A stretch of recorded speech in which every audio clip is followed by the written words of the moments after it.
Hey guys, welcome to another live show. Oh, I feel like I'm so low. Hold on. Oh, that's better, right? Okay.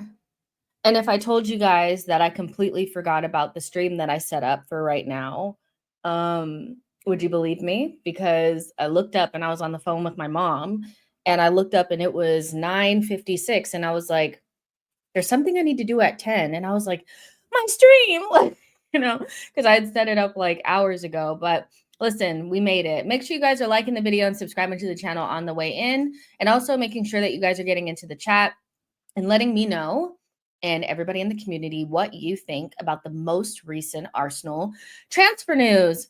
We're going to be talking about Arsenal's interest in both Eze and Morgan Rogers. It's being reiterated once again by reports that Arsenal are interested in both of those players. The Mascara bid has been rejected, and there's also some more information surrounding that. And Sesko is the priority, according to John Cross. So, yeah, we're going to talk about all that stuff, but also make sure you guys are letting me know in the chat, what you guys are thinking. I know I was a couple minutes late, but listen, I was just yik-yakking away, and all of a sudden it was 10 o'clock, and I was like, something is strange here. I'm supposed to be doing something. But I hope you guys are feeling good and you guys are, healthy, wealthy, all those types of things. I'm feeling Are you guys feeling any less stressed out about the window at this stage? How are you guys feeling about it? Because, I mean, like a week ago, we really didn't have anything going on. Now, you know, Kepa's done. We know Zubimendi's done. Both of those medicals and all that stuff is just pending the announcement now with those two. Norgard done his his medical, and he's on his way, in. And then now we're in advanced negotiations for Mascara. So are you guys feeling, oh, and Eze's been added to the list of left wings. So are you guys are you guys still nervous? Are you guys feeling better? Like, I just want to do a little check-in, because I do sense that there is um um still some nervousness, still some maybe, you know, frustration, because these aren't attackers. But I think my main concern was more like, are we going to get moving or what? So yeah. How are you guys feeling? Still stressed, to be honest? Yeah, I believe Berta has got us. When it rains, it pours. I just stopped caring. Sesko was always the priority. It doesn't mean the deal for him will get done. Let's see. When Eze comes in, I'll be just fine.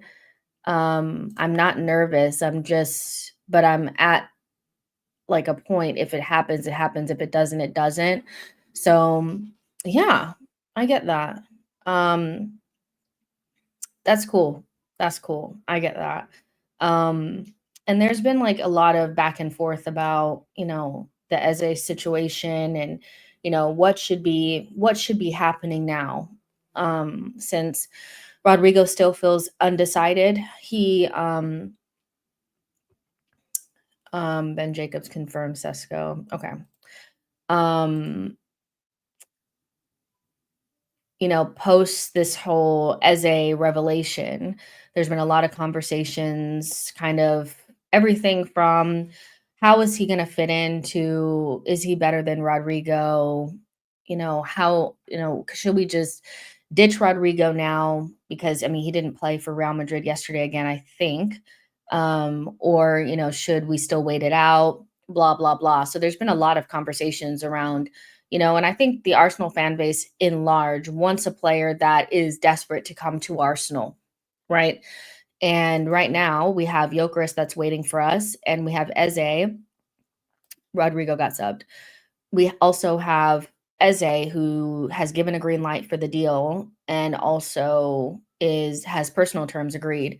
So essentially, you have Eze as well as Gyökeres kind of waiting in the wings, while our number one options maybe are a little bit less obviously desperate to come to us, if that makes sense. So I think Eze is winning over the popular vote as it is, because um he's known to us. He's the narrative around him is a lot better than it is around Rodrygo right now. Rodrygo is falling down the pecking order at Real Madrid. And is that necessarily, would you want somebody down on the pecking order for Real Madrid, or would you rather get Crystal Palace's best player? So there's also, like AD is saying, he's an academy boy. So there's just a lot of, um, you know, the conversations. And I feel like as every day goes by, there's more interest in getting Eze or getting somebody else than there is Rodrygo. I'm going to be really honest. I feel like, you guys know, I said yesterday, if we get Eze, I'm going to be like over the moon, over the moon, over the moon. Because I love Eze down. Like, that is my boy. He is so good. He seems like a really good person as well. He's very smart. He's super well spoken. He's Hale End. Like, what's not to love? Saying all that, though, he's not a better player than Rodrygo.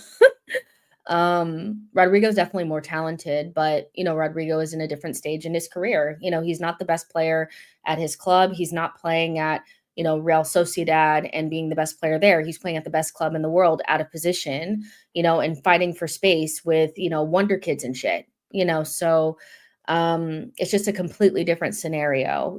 Should we be kind of doing what we've been doing before, which is like get the best players off of, mid-table teams, or do we need to push a little bit more and try to get some of these like elite players off of these better teams that are kind of like low-hanging fruit?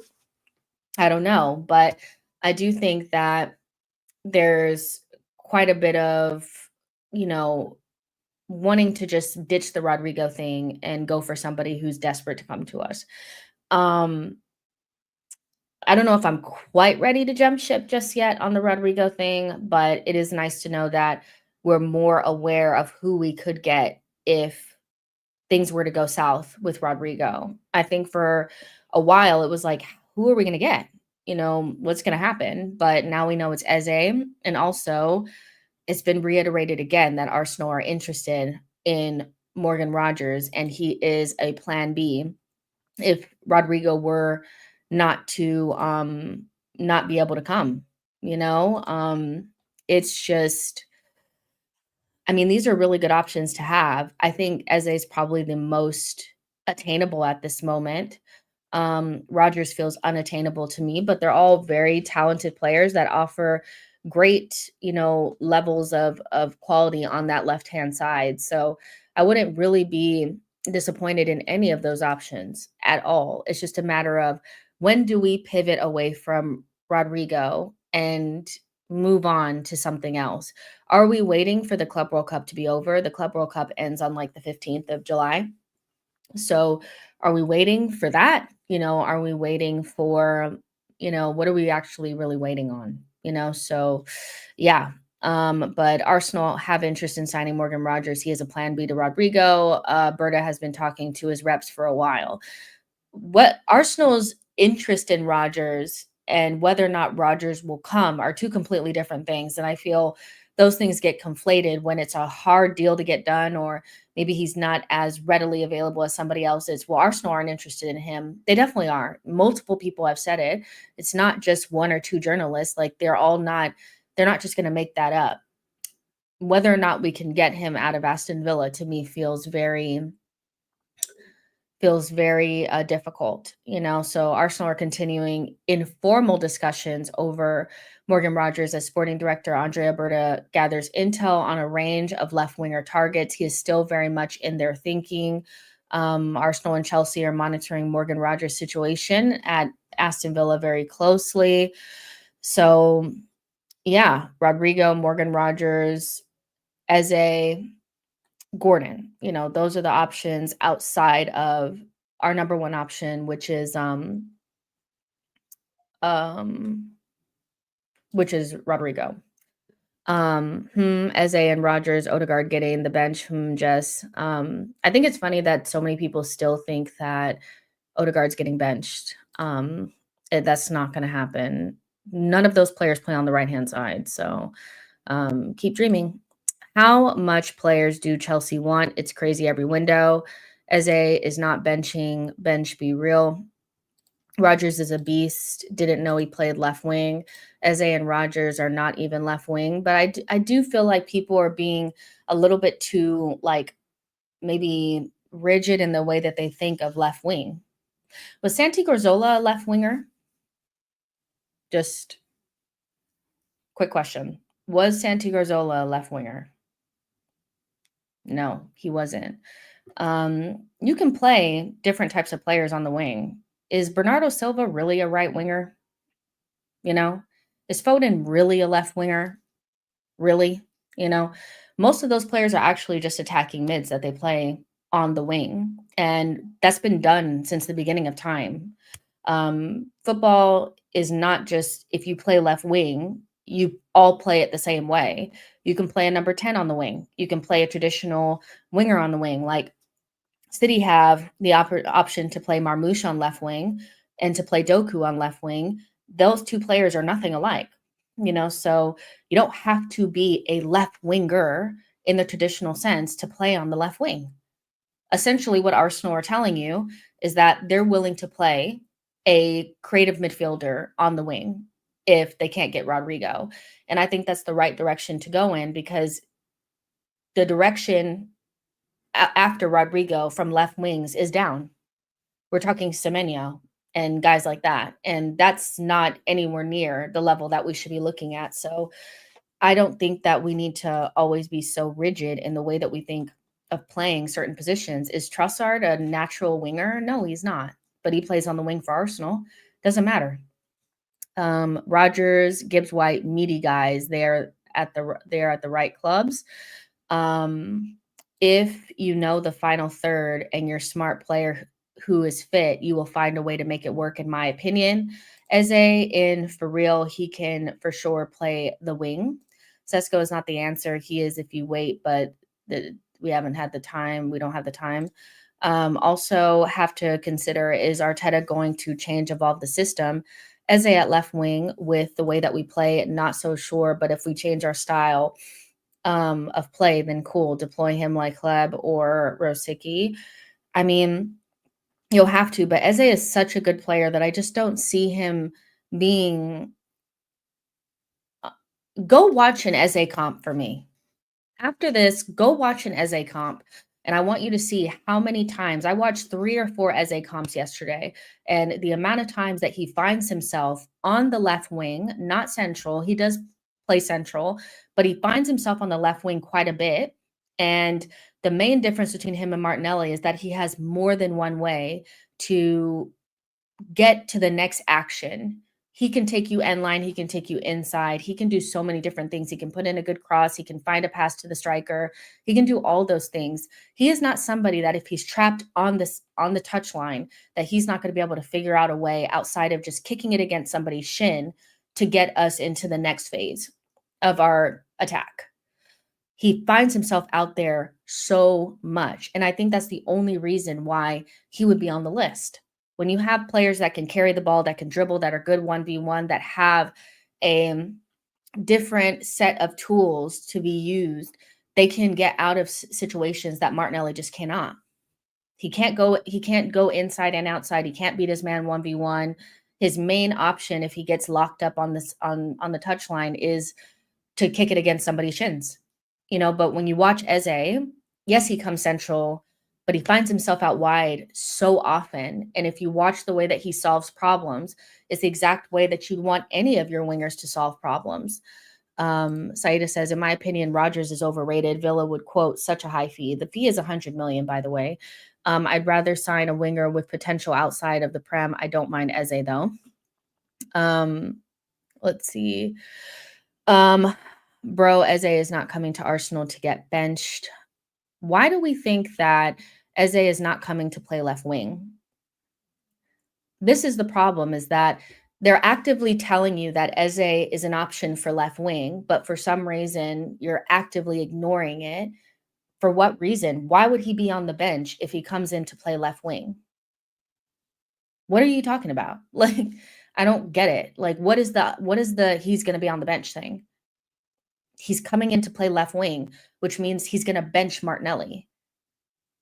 Like, I don't get it. I'm not understanding why there's like a lack of he's on the list for left wing, but he's not going to start. Huh? Like, I don't get that. Why are we talking about that? Keenan says Eze can play 10, 8, left wing, left attacking mid. He gives us a ton of versatility, which Keenan is absolutely correct. And I love that. And, when people see Eze, what they want to hear is that he's going to play right center mid, but we're not looking for a replacement for right center mid. Right center mid is, unfortunately, I know people don't like to hear it, but Odegaard's not getting benched. Like, he's quite literally not getting benched. So, and they have Ethan coming through on that side and Max Dowman. So the opportunities are on the left, which is why Morgan Rogers, who plays on the left, Eze, that plays on the left, players like that are being looked at. So it's left center mid, which we don't have great options there outside of Declan Rice, and left wing that we're actively trying to upgrade upon, which is where Eze is going to play. Social Join says Eze wouldn't start. It would be opponent specific. He would start left wing. There's really no way to you know, I just don't see why Eze would not start at left wing. Our left wing options are atrocious. Like, I don't get it. Dio says, if we get Eze, I'd be chuffed. I do, however, think his best position is in central midfield. And I still don't believe we would get him because of our prior history, because he is not a winger. If he's not, again, if you guys only think of positions as, so staunch and so like rigid, then that's fair enough. But there's so many examples of creative midfielders playing on the wing that it's a little bit, I feel like, disingenuous to keep sitting there and saying he's not a winger when he plays there for England. He's actively always in those spaces. What is the problem? It's like we literally play midfielders and center backs at left back, but in your mind, in the way that you think, if we use the way that you think, there's no way that you could play a center midfielder like Miles Lewis-Skelly or Zinchenko at left back because they're not left backs. So what is the conversation here? I'm not really understanding because like, what are we saying? I don't get it. So Miles Lewis-Skelly is not playing left back in your opinion then, right? Or is it the case that you can put different types of profiles in that position and it doesn't make them any less of a left back? Rodrygo and Sesko or Eze and Gyökeres, pick one. Rodrygo and Sesko still for me. Managers like Arteta and Pep like wingers that are creative and can come inside and unlock defenses. One thing that is non-negotiable is our left winger needs to be more creative. So whether that's getting Rodrygo or getting a left winger that is really a number 10, but can beat their man, which Eze can beat his man on the wing 1v1 better than Martinelli can, it's fine, So I love it. You can play him left wing, but he's better in midfield. So just get Rodrygo for left wing, his preference position, and Eze for his preferred position. But wouldn't signing Eze mean needing an overlapping fullback because he likes playing in the pockets? Like I said, I feel like you guys need to go watch a couple of Eze comps and go watch how many times he receives the ball isolated on the wing and how many times he solves that problem without having to kick it against somebody's shins to go out for a corner. Ify says, Eze scored some goals from left wing last season for Palace. MLS would have never broken through if Arteta thought, like some of you, versatility is so vital in today's game. It's just for a group of fans that complain so much about rigidity and not, playing different types of profiles and not being able to play different types of players in certain positions. You really do sound a lot like somebody that wants to maintain playing the way that we play right now. If you don't want to see different types of players play at left wing, so I don't really get it. Cole Palmer is not really anything other than a 10, but he plays off of the wing, and that's fine. It works. It's not a big deal. So yeah, but Arsenal are looking at Eze for left wing.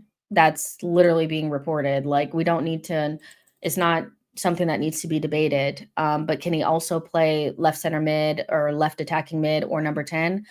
That's what's so attractive about this player, is that he's really, really, really versatile as well. And, in attack, we could use players that can solve a couple of different problems, and he definitely does that. So yeah, make sure you guys are liking the video and subscribing to the channel. Let's see. I just think he's a great option if you can get him. I'd snap Eze up pronto. Is the interest in Eze concrete or legit? It is concrete and legit. It's not necessarily rigidity. It's more about he is the right profile for that position. Why would Arsenal be looking at somebody that they don't feel like can play in that position? I don't know. Like, I don't know why we're making it much hard. It's not that hard. He plays there for England.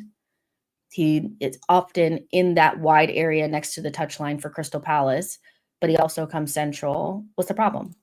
You can call it what you want, but why wouldn't you want to play players in the position they most like to play? Okay, I explained this yesterday, and I feel like it needs to be explained once again, that if you'd rather get Semenyo because Rodrygo is not available, have at that. If you like it, I love it. I won't yuck your yum, but that to me is a total step down from the level of player we need to be looking at. If you get Eze this summer, you're still going to go out there and get a left wing at some stage.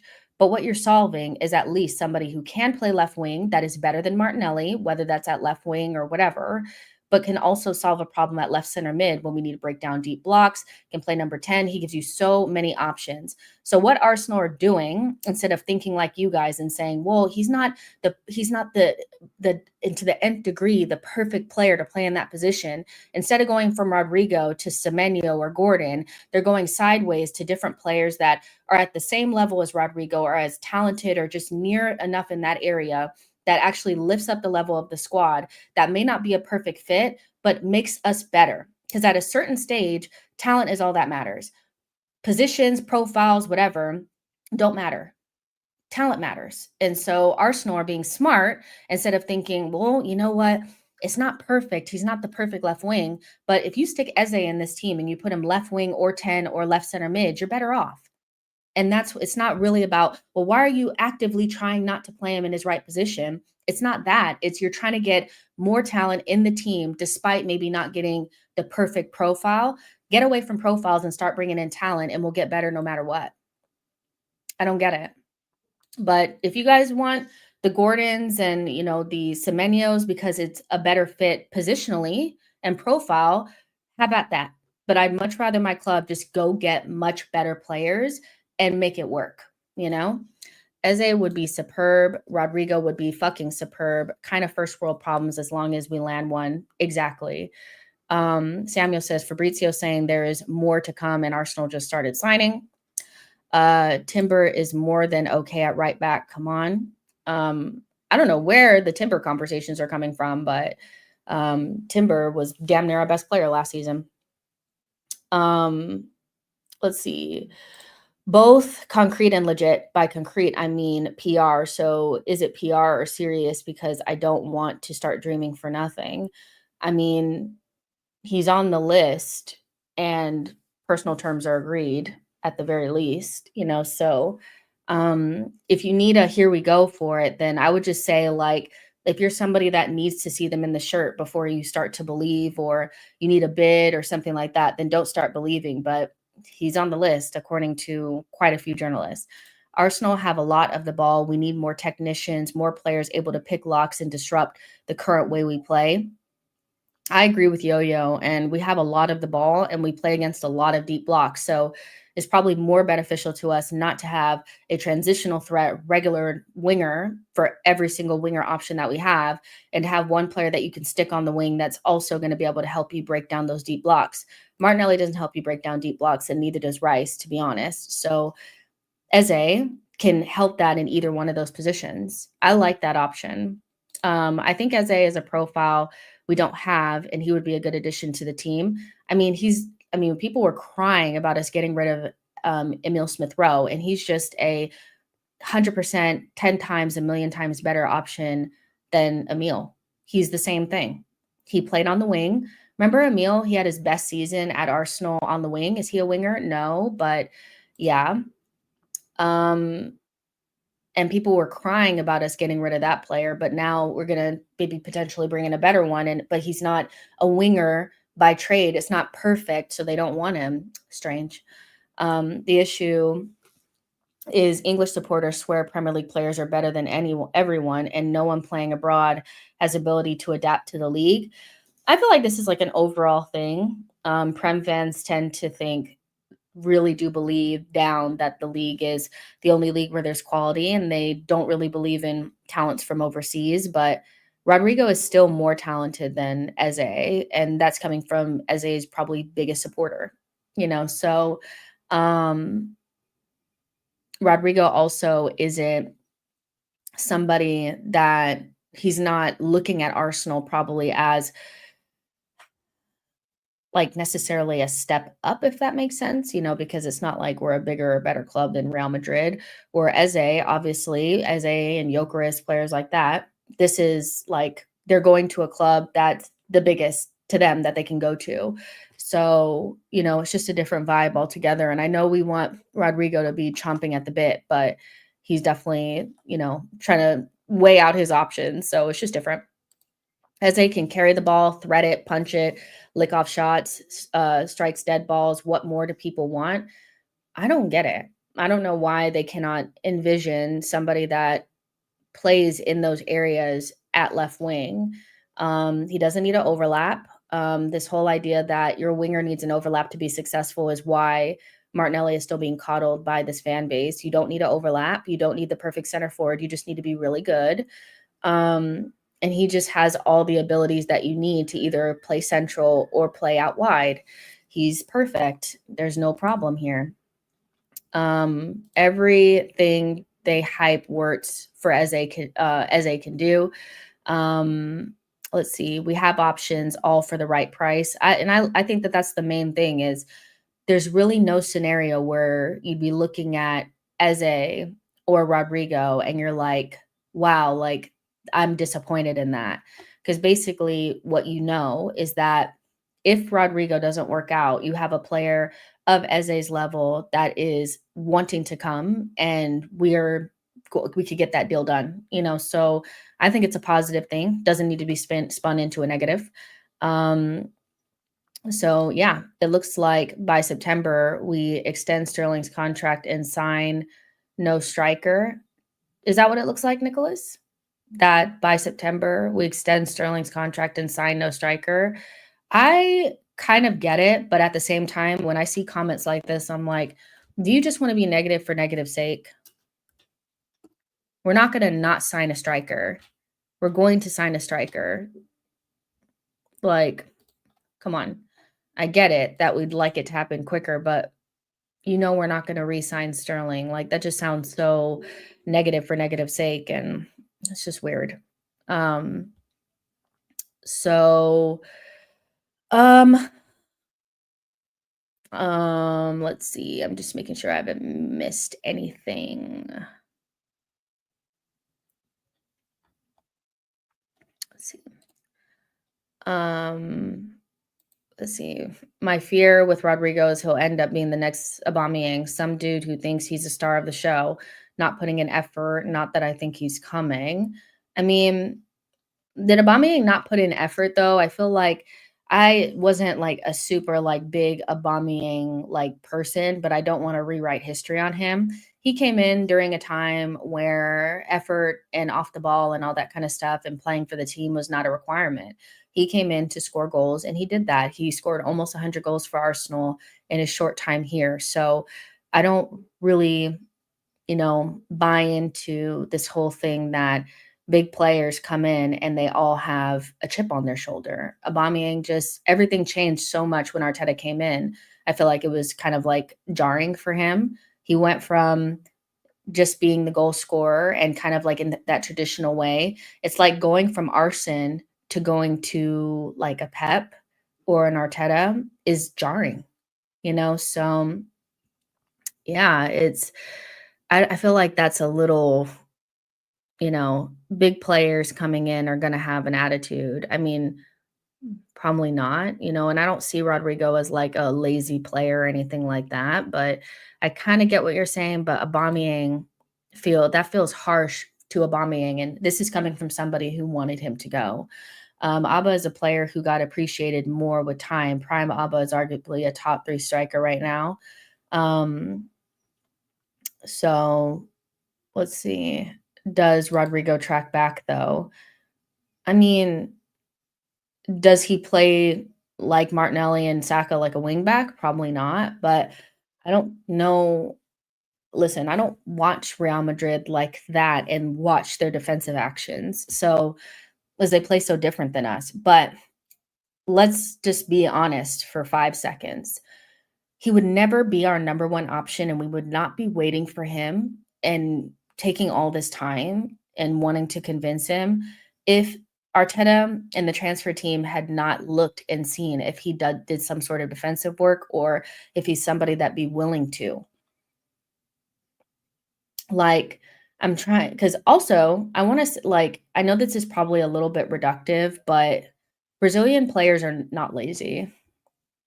They're not. They usually work really hard, so, not to be reductive, but Brazilians usually work pretty hard. Um, And also, Arsenal would have done their due diligence on that part of his game prior to making him their number one option. This is not somebody that, you know, this is not somebody that, we're just looking at and he's an option. He's our number one option now. So, yeah, I don't think that Arsenal would have ever made this person our number one option without doing that due diligence. Rodrigo is literally the water carrier of the Madrid attack. He's willing to track back. Mm, I hate this obsession, even though I get it with these defensive wingers. Also, we won't have to defend as much if we score more than one goal a game. If we put the game out of sight with better attackers, then we won't have to hold on to a one goal lead. And our players won't have to play like uh you won't, you know what I mean? You won't have to worry about those things. I feel, getting more goals and being more attacking also lets you be in a position where if you do give up a goal, you can get it right back. So I feel like we rely so heavily on defensive, responsibilities and things like that because we just don't score enough goals. So we end up having to hold on to leads and stuff like that. But outside of the big games that we play in Champions League and in the Prem, we really shouldn't be worrying about our forwards playing like fullbacks. I feel like they almost do too much defensive work. Um, Mikey says, yes, he works fucking hard. Why do Arsenal fans look at other wingers and talk about skills and goals, but when it's their own wingers, the first thing they say is defensive capabilities? Y'all gonna be mad if Sesko or Jokeris don't track back. Um, Let's see, not negative, babe, more like fed up because I've supported Arsenal since 1997. So I expect a lot from my club. But again, like you're saying, it looks like we're going to re-sign Sterling and get no striker, but we're not going to re-sign Sterling. I get where you're coming from, but it's like a little bit like, but that's not true. Like, come on, we're not going to re-sign Sterling. And it right now it doesn't look like that, in my opinion, because we know we're in active talks for Sesko. We know Rodrygo's our number one choice. We know now Eze, personal terms agreed, also, wants to come. So it doesn't feel like we're re-signing Sterling. Want Arsenal to be Stoke City with 10 people behind the ball. You've never watched Rodrygo play if you think he's lazy. Attackers should track back sometimes. It should not be all the time. Rodrygo tracks back. Not sure where this doubt came from. Maybe it's just about Rodrygo being from a big team that, people have grouped that team into a team that doesn't have those values that Arsenal have. It's very free flowing and, the attackers attack and the defenders defend, and so maybe it's coming more from like a group in.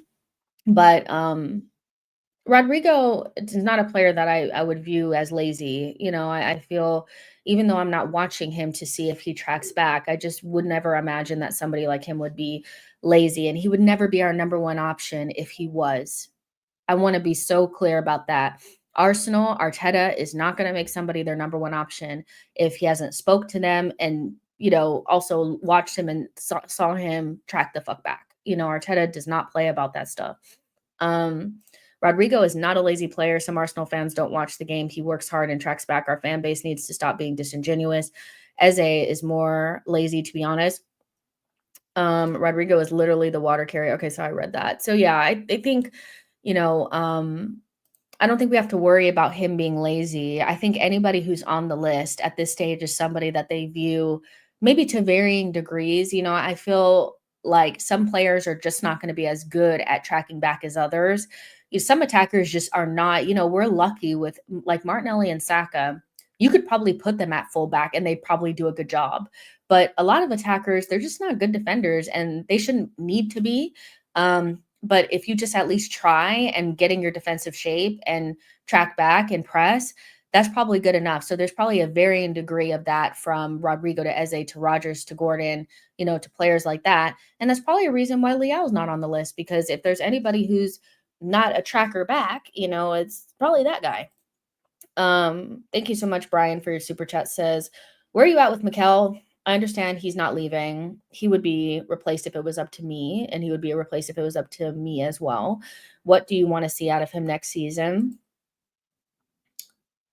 a better brand of football, and acceptance that the way that we've been playing is not the type of football that you play to win. You need to score lots of goals. You need to be on top of teams. You need to feel like you don't just attack for the first 15 minutes and then sit back in a deep block. It's nice to have the option to get the deep block and to allow other teams to have possession, but we just kind of have like this routine of trying to attack, and then when we don't, sit back and then pass it sideways and backwards. That needs to go away.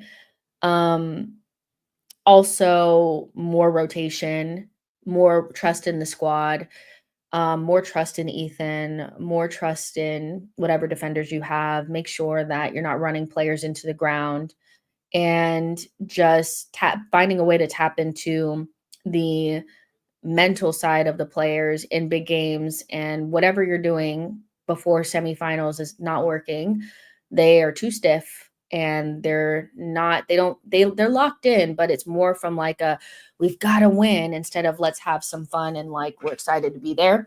And we just don't perform well when the pressure is on. We don't lean into it. We're like, oh my gosh. And so he needs to maybe talk to Klopp and ask Klopp what he did to get Liverpool into those situations where they just felt more relaxed. I don't think I've ever felt like we were kind of relaxed and doing our thing in a big match. It always feels like do or die.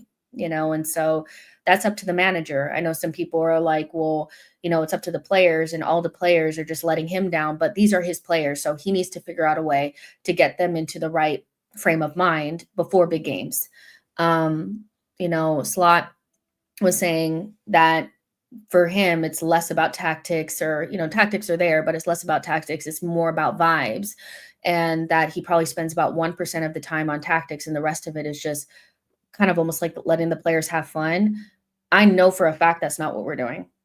There's no way you can watch Arsenal and say Arteta's not mainly focusing on tactics. He's definitely focusing on tactics, repetition, and patterns, but where is the fun? Where are the vibes? Where is the healthy randomness? Where is the looseness? Where is this is a game. Why doesn't it feel like we're playing one?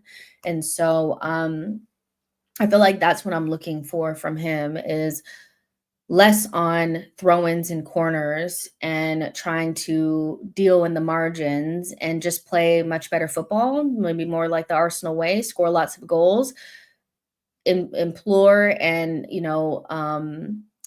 give the team that confidence that even if we concede, it's not a big deal. Just go score another one, score 2 or 3 or 4. You can beat this team 5-0 instead of we're going to try to beat them 1-0. Like we just need to do that. I feel like we need to do more of that. You can tell by how he acts on the touchline that it's all about tactics. How much defending do you think Real Madrid actually need? How much defending do you think Madrid actually do? Let's see. I don't think that they have to do as much as we do, but I don't think we have to do as much as we do either. If we scored more and attacked more and threw more men forward, we wouldn't have to defend as much because we'd have bigger margins. Defensive contributions from forwards is not an Arsenal obsession. Listen to Enrique trying to get Mbappe to buy in. Listen to Alonso. These kinds of margins are where modern elite football is won. Let's see. I don't know what you're actually trying to say here. I feel like what you're trying to say is that that Arteta's right to try to get the buy-in for the defensive contributions. Is not just an Arsenal thing, but what do Enrique and Alonso have that Arteta does not have? The problem is that when you focus on the margins so much, and you've perfected set pieces, and you perfected throw-ins, and you perfected defensive contribution, but you're still not able to break down a deep block or play good attacking football or score more than a goal a game at home, and you can't beat Bournemouth and you can't beat Brentford easily and convincingly, it doesn't matter about the margins, because the bulk of what you need to do, it's unraveled. So it's not about it's because our whole entire game is highly focused on the margins, and things in football that are a little bit less important, they add on too, but you have to have the other part. And so, yes, Alonso and Enrique focus on buy-in and defensive contribution, and they want everybody to fight for the team. But when you watch them play, do you see them playing like us? Do you see them not attacking? Do you see them lacking the ability to break down deep blocks? Do you see them going into their shape and passing sideways and backwards? Or do they take risks? Do they throw men forward? Do they play an attractive brand of football? Do they beat teams convincingly? Do they score multiple goals at home? Or do they get shut out at home like we do? It's the margins don't matter. If you're at 90% or 95%, that 5% matters because then you get to 100. We're at like 70%, so the margins are giving us 5%, but we still are at 75, so we still need 25. And that's the problem. At 2022, 2023, we were at about 90%. So the margins would have gotten us really, really, really close. Since then, that main part has dwindled down each season past that. Now, all the stuff that made us good in the 2022 2023 season is basically erased. And all we're left with is margin, and that's not enough. So I get what you're saying. And I think this is the exact type of argument that comes up with people when anybody says that we defend too much or we're too focused on defensive contribution. They bring up other teams and they're like, oh, so Enrique's wrong. Oh, so Alonso is wrong. That's not what people are saying, but we don't even have the other stuff. We need to go back to basics and then focus on margins later because we're not in the margins era anymore. We can't beat Bournemouth and Brentford at home. We're just beyond that now. We need to go back to basics and figure out how to be a good attacking side that does this game in and game out. And I get that we beat Real Madrid 5-1 over 2 legs, but what does that matter when you can't beat Brentford or Bournemouth at home and you turned around and had a really kind of lackluster showing against PSG? Who really cares about the Real Madrid tie when you can't beat Everton at home, Bournemouth at home, Brentford at home? So that's what we're really talking about. We're not a great side just because we beat Real Madrid. Do you know how many teams beat Real Madrid last season, by the way? They were ass. So we better beat them if we're any good. I get what you're saying, but no. When you can't beat Brentford and Bournemouth and these guys at home, when you can't beat Brighton at home, like you have a problem, so come on. Landon says PSG blows lesser teams out of, I think you mean the water. Exactly. And Leverkusen had gotten to a space where, especially when they won the league, they were like, you would watch them play and it was like either they blew them out or it was inevitable that they would score that winner because they always pushed for it. They were so similar to us in the 2022-2023 season. I just feel like they didn't have to go up against City. They were going up against a real down level Bayern. So and they made less mistakes than we made, but then at that stage, you're focusing on margins, you're focusing on corners, you're focusing on throw-ins, you're focusing on just a little bit more defensive contribution, but they're blowing teams away. Like we're not blowing teams away. We'd be lucky if we scored one or two goals. It was at some stages at home, it was really hard for us to score a goal. We didn't score any goals against Manchester United at home, a poor side. We didn't score any goals against Newcastle at home in the Carabao Cup semifinal. Is that, but people are like, but we beat Real Madrid. So what does that have to do with anything? The margins only matter if you've already reached the 95%. When you're at 95%, then the margins are what you work on. But we need to work on getting to 90 again, and we're not there. I think margins matter against equally quality of players. The issue is with our team is we have to win marginally against teams nowhere as good. Let's call a spade a spade. Our football sucks. Stoke settings is not what I grew up watching football, or not grew up watching Arsenal. But that's what happens when you don't have a striker.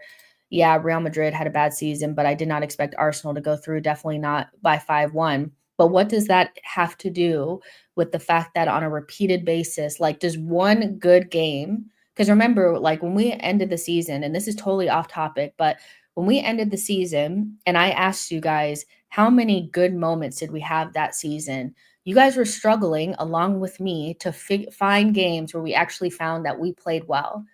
The Real Madrid tie really was weighted heavily in the positive things that happened this season. Because until then, it was a disaster. We had maybe the 2-0 against PSG, where in all actuality, we had a good first half and we fell away in the second half. We had a really good showing against Sporting, but there was asterisks against that because they had just lost Amorim, but we still performed. We had the 5-1 against City, but they were having the worst season of their lives. But we couldn't beat Fulham. We couldn't beat West Ham. Like we couldn't beat Brentford, we couldn't beat Forest, we couldn't beat Everton, we couldn't beat Brentford, we couldn't beat, so I hear what you're saying, but that game is not emblematic or a good representation of who we were last season. That was an anomaly. You were surprised that we performed that well because of how shit we had been. So we 100% need to improve in those margins. I get that. Like the margins are important, but without the other stuff, without being able to like really beat teams, the small teams easily, score lots of goals at home, be attacking, no matter if we go down early or concede a couple of goals late, we feel like we can score at home without those like late winners that we just know we're going to score. We're so far away from focusing on the margins. And so pardon me if I'm not really caring if my fucking forward is doing fullback shifts. I really don't care. All I really care about is Rodrygo going to make it easier for Arsenal to beat Everton at home? Yes, he will. So yeah. We performed really bad against the London teams. 14 draws was wicked work, let's be honest. 2 free kicks from Rice was the highlight of our season.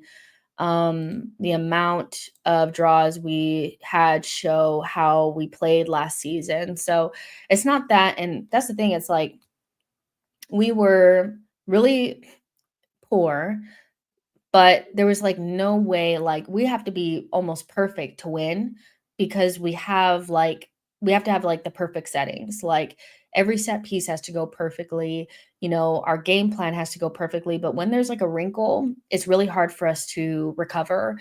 And that wasn't the case, the 2023-2024 season or the 22-23 season either. And so I think we just need to be in a position where we feel like we can get those late equalizers or late winners. We feel like we can score goals when we go behind. We can score 2 or 3 or 4 goals at home easily against the bad teams because we know we're going to be good against the good teams. And I'm not saying that getting defensive work rate and all that's not important, but we're so far away from that.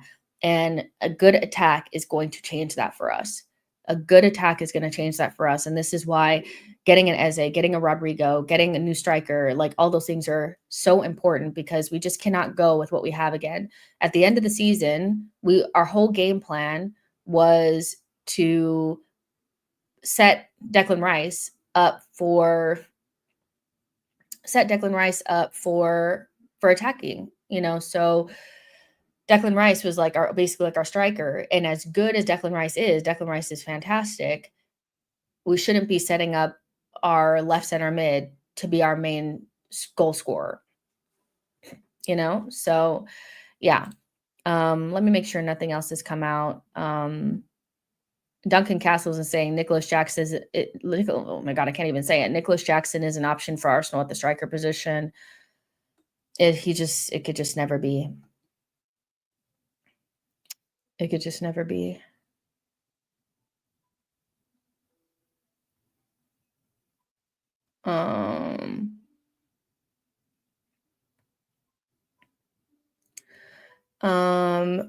So yeah, I mean, that would be just catastrophic. And Arsenal cannot afford to get somebody like Nico Jackson. It would just set us back. He is one of the worst finishers. He's a worse finisher than Kai Havertz, and that's really hard to be. So yeah, there's just no way. The fact that Saka defends so much annoys me, that we have elite defense, but we do not need to add Saka to every defensive situation. Jess, we finished second with 20 and 7 injuries. Liverpool went anywhere Van Dijk taken. I get that. I get all that. I get all that. We don't need to rehash this. We don't need to hear about all the injuries that we had last season. We don't need to pretend like the season was good. We don't. Like, we don't need to do all this. Like, whether you think it's injuries or whatever, it still was the case that we struggled to beat teams at home. Do you guys not realize that, like, there was periods of time where it wasn't like we were dismantled with 27 injuries in one team. It was like we had 2 or 3 injuries at a time, and yes, it was like constant people were coming out, but the reality is that's just not an excuse not to be able to beat Everton at home. It's not.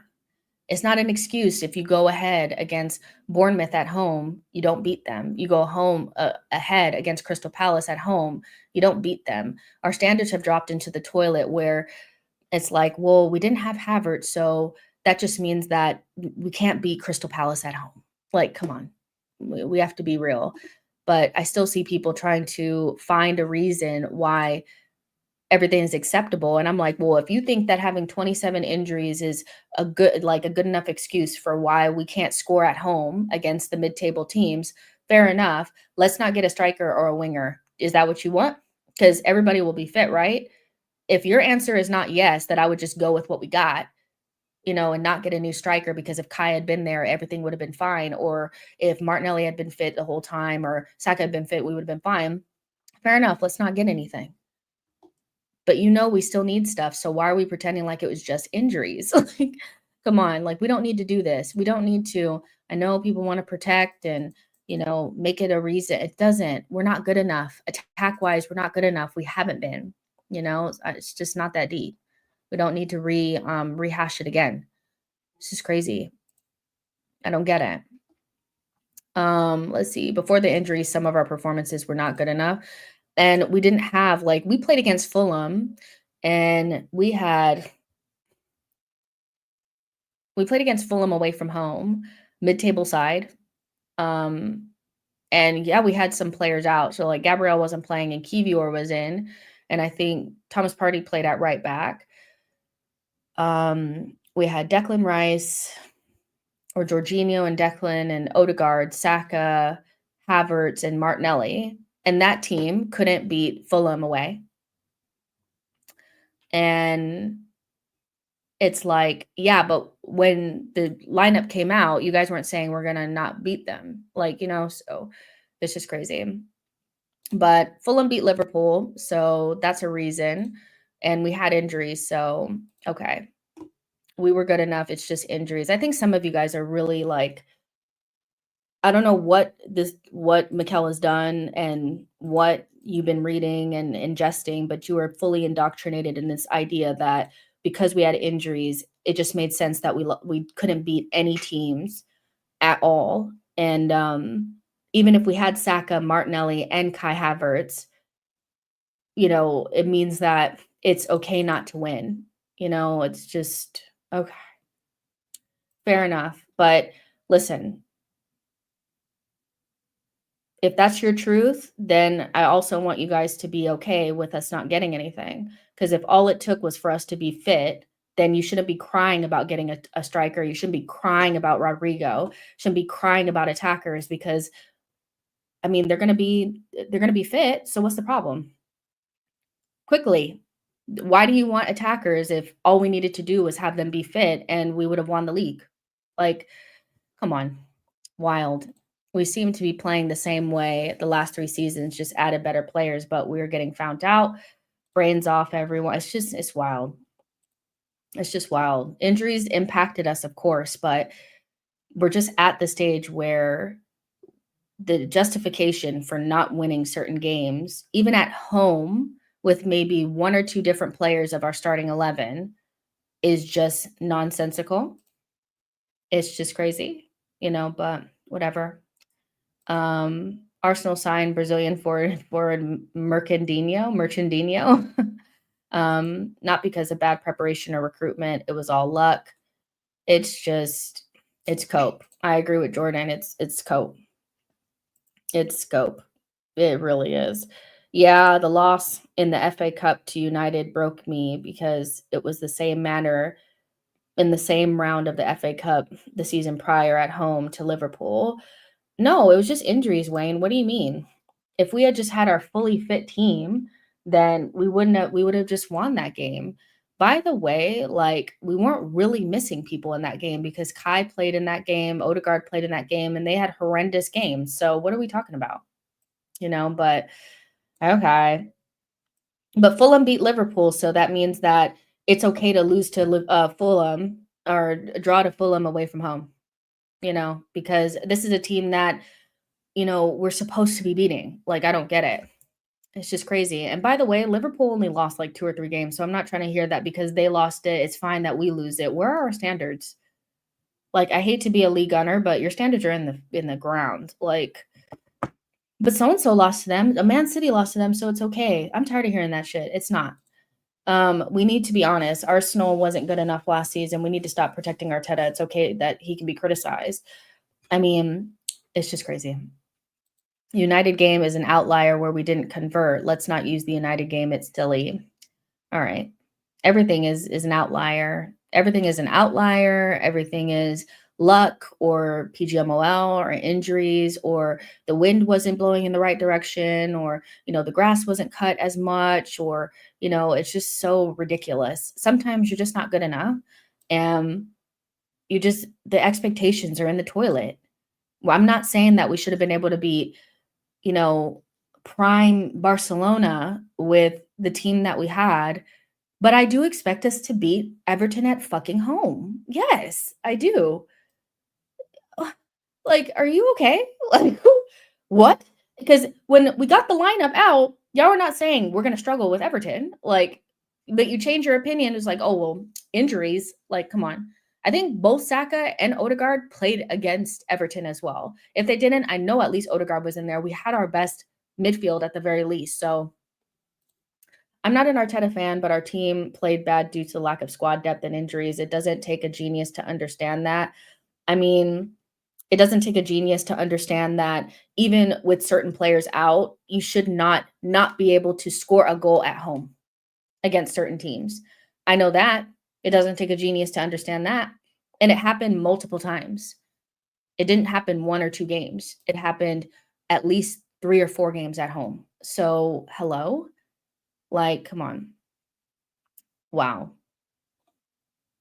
And I don't appreciate all the like, oh, well, it doesn't take a genius to understand that. You're literally justifying not being able to even score a single goal against Everton at home. Hello? Like, come on. We need better forwards. We need to stop pretending like injuries is the only reason why we couldn't win more games. I think that maybe the players succumbed to it and maybe felt bad, but also, when their fan base gives them a pass for not being able to beat teams at home or score goals at home and to draw 14 games, maybe they felt justified in, not being able to beat any teams at home. Maybe they felt justified. Maybe that's what it was. So, because if I had a fan base that didn't feel like we needed to beat Everton at home or didn't need to beat Brentford or Bournemouth at home or even Crystal Palace, then maybe I would succumb to the injury excuse as well and just kind of do nothing in the league. I don't know. But c'est la vie. It is what it is. You guys will learn in time. You'll learn in time. We'll be back here again, again with whatever excuse because we don't win. City and Liverpool, we're just better, guys. There's nothing we can do. Like, all right. Here we go again. Every year it's something. Saliba was injured. Oh, well, we just didn't start off the season good. Oh, now injuries. Okay. Well, we don't win a single trophy. Good job. All right. Landon says, no one forced Arteta to get rid of 4 attackers last year and bring in Sterling. Listen. Liverpool get to say they are unlucky when they get 90 plus whatever points and still lose the league. That's unlucky. Lord. I'm not saying injuries. The thing is you guys are not fair. You guys blame everything on injuries. And just because we had injuries, it means that you can package all of our bad performances up and put the injury label on them and say, well, it's fine that we didn't score goals or win games in any of those circumstances because we had injuries. I'm not dishonest. I'm saying that injuries definitely impacted us, but that should have impacted us in like some of our games, of course. But Everton at home, really? Beating Crystal Palace at home. Like, I'm talking about in our own fucking house, by the way, on our own fucking grass, at our own house. You guys are saying, well, can't be Crystal Palace, Bournemouth, Brentford. It's just all injuries. Come on. Like, this is what I'm saying. It's like you guys are dishonest. You guys label absolutely everything with the injury excuse, but you can't even come to the fact that maybe, just maybe, that also the way that we play and the fact that we don't even attempt to attack is a reason why we're not winning games. It's just ridiculous. Let's just move on from last year. I would love to just move on from last year. Somebody mentioned last season, and we got on a tangent, but they started in with the injury excuse, and it was just like, okay, whatever, it's fine, you know, it's cool, but next season, hopefully we'll get the striker, we'll get the winger, we'll have depth in the back, and then we can see a clear view without all these excuses why we're not winning things if we don't win stuff, because there's not really going to be another excuse. There's really not going to be one. So you get a striker. I'm not trying to hear that. It's do or die. So you're running out of time. TikTok, running out of time. I think Brian said, if it was up to me, he would have been gone this summer. No ifs, ands, or buts about it. I don't want to hear about any injuries or nothing. You were literally on the doorstep of at least a Carabao Cup, and you couldn't get past Newcastle at home, but we had a shit ton of chances because your striker couldn't put one of them in the back of the net. Like, all right. But whatever, just injuries. Good job. All right. So now, Mascara bid. I do want to talk about this because there's like some stuff coming out. Now, nobody has really confirmed this on the other end. So no Ornstein, no Fabrizio. They're still quiet on this, but they were basically like, the Spanish sources were actually saying that they want to offer him a new deal. We put in a bid, they rejected it, and now they want to offer him a renewed contract or something like that. He, excuse me. Hold on.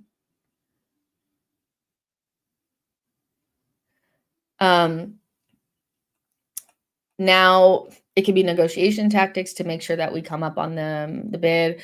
Also depends on Mosquera. He's kind of wanting to go, and so he'll look at an offer if it's offered, but he has aspirations. He basically wants to leave. And so Arsenal are aware of this opportunity and are trying to sign him, and mainly driven by Berta. Player again is willing to have a combo, but no offer yet, and he has his own ambitions.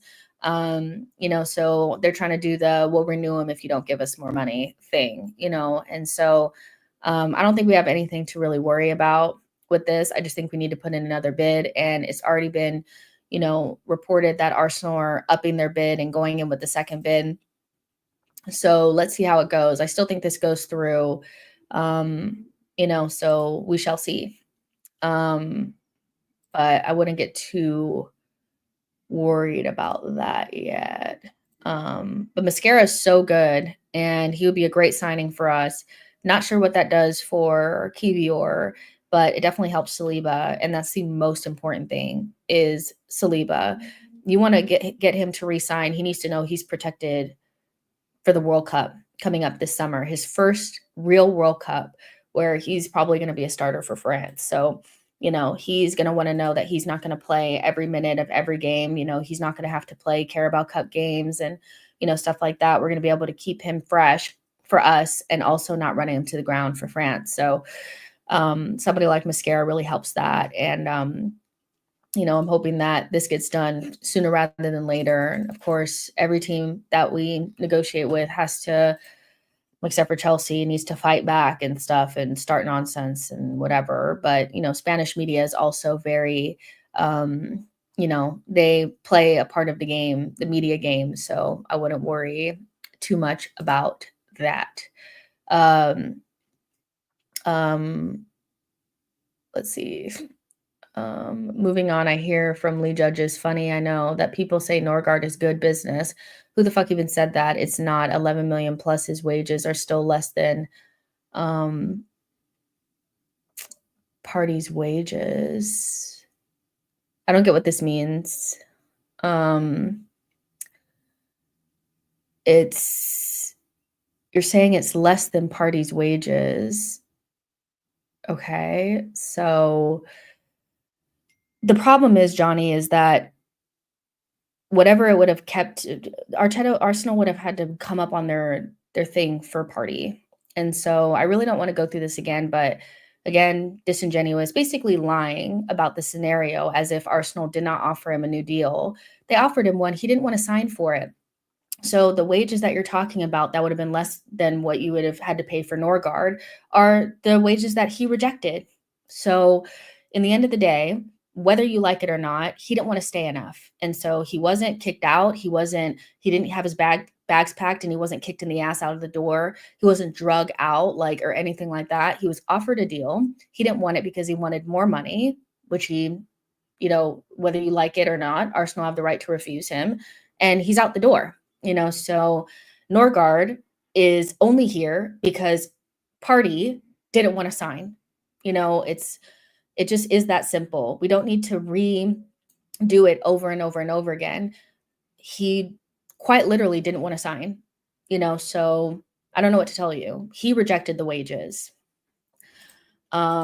So I think it's just okay to move on from it. You guys can cry to him about it and ask him why he didn't resign, but the reality is he doesn't care to be at Arsenal enough to keep the same wages that he's been on. He wants more, and Arsenal do not have to give their backup DM now more wages. Okay, Jess, who would you bring in to replace Arteta? We know you haven't ever been a fan, so who is out there who you think could take us to the next level? I mean, we could try to go big and go get, like a Luis Enrique or something like that. But if he wouldn't come, it wouldn't hurt to at least get somebody who understands that at least at Arsenal, you need to play good football. A younger manager, you could go for a Sesk or something like that. I don't think this excuse of who could you get is a good enough reason not to move on from somebody who is not the guy. This is a nice little excuse for people. Well, who would you get to replace him? I don't care. Somebody at least that plays good football.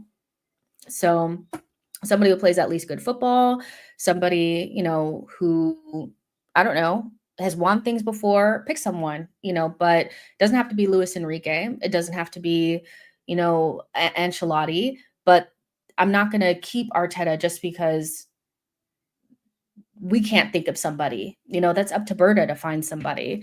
Arteta is not the guy. So it's like throwing it back on me doesn't mean anything. He's not the guy. He's not winning anything. So he's not getting to finals.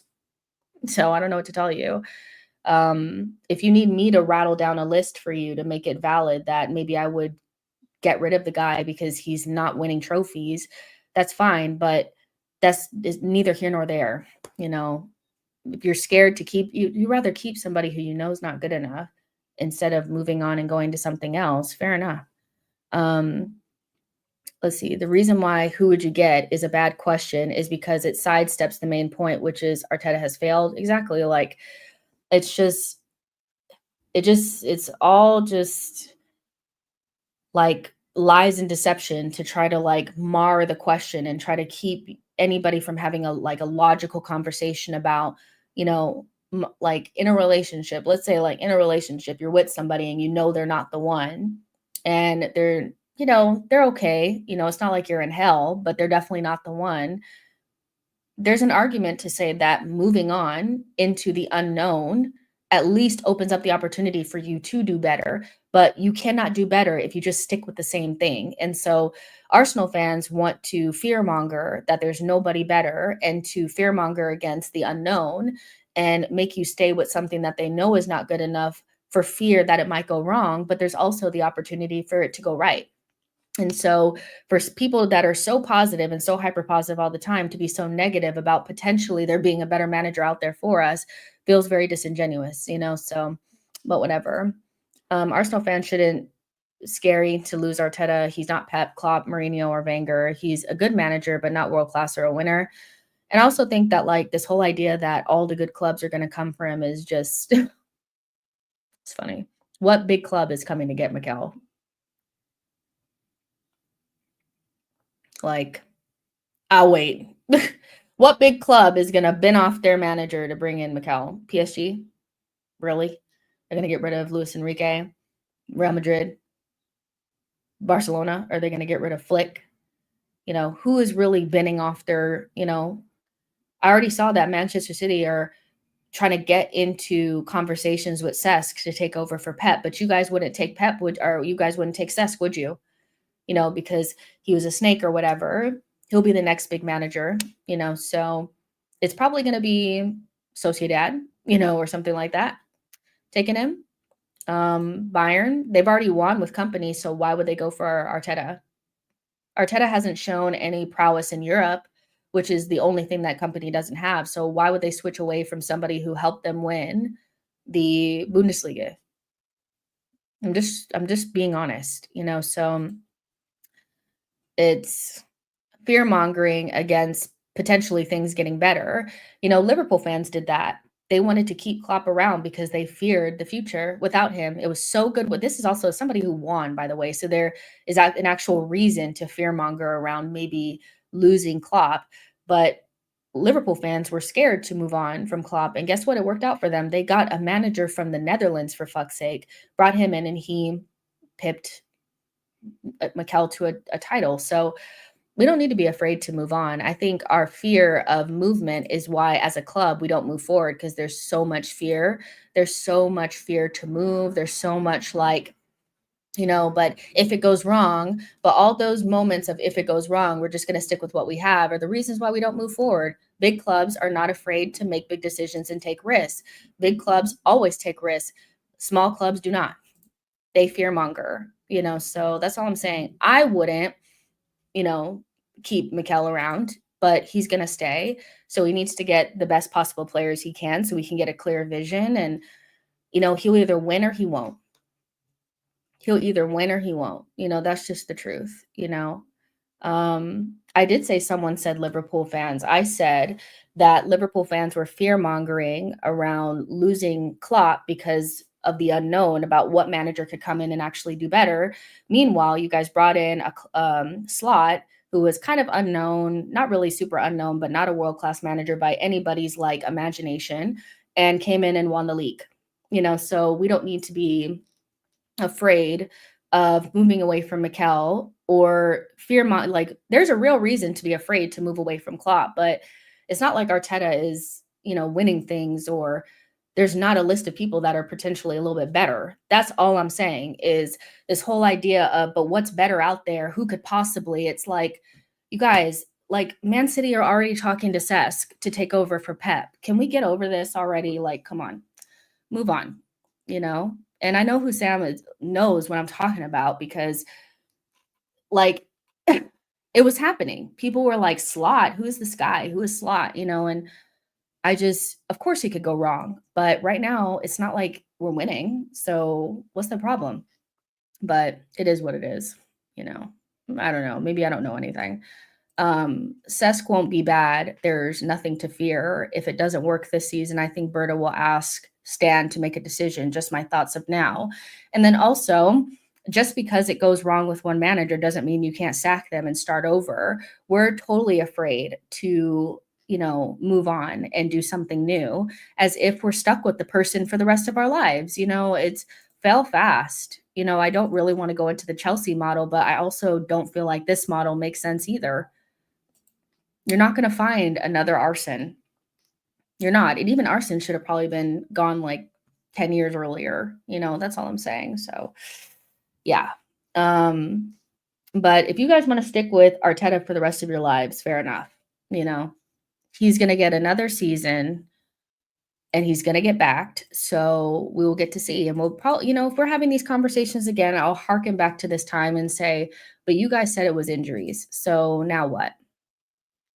I'm just going to ask these questions because it's not like Arteta is a terrible manager. He's a good one, but is he a winner and is he world class? No. So I think that's fine. Teta is a rookie in terms of talent ID. I've seen my beard earn gray hair over this no guard nonsense, and some men think it's working. Jess, you were cherry picking because in the Premier League company was a flop. So maybe the league company is managing not as much difficult as, but what you're saying is hypothetical. You're using a hypothetical to discount something that is an undisputable fact. Company won the Bundesliga. That is an undisputable fact.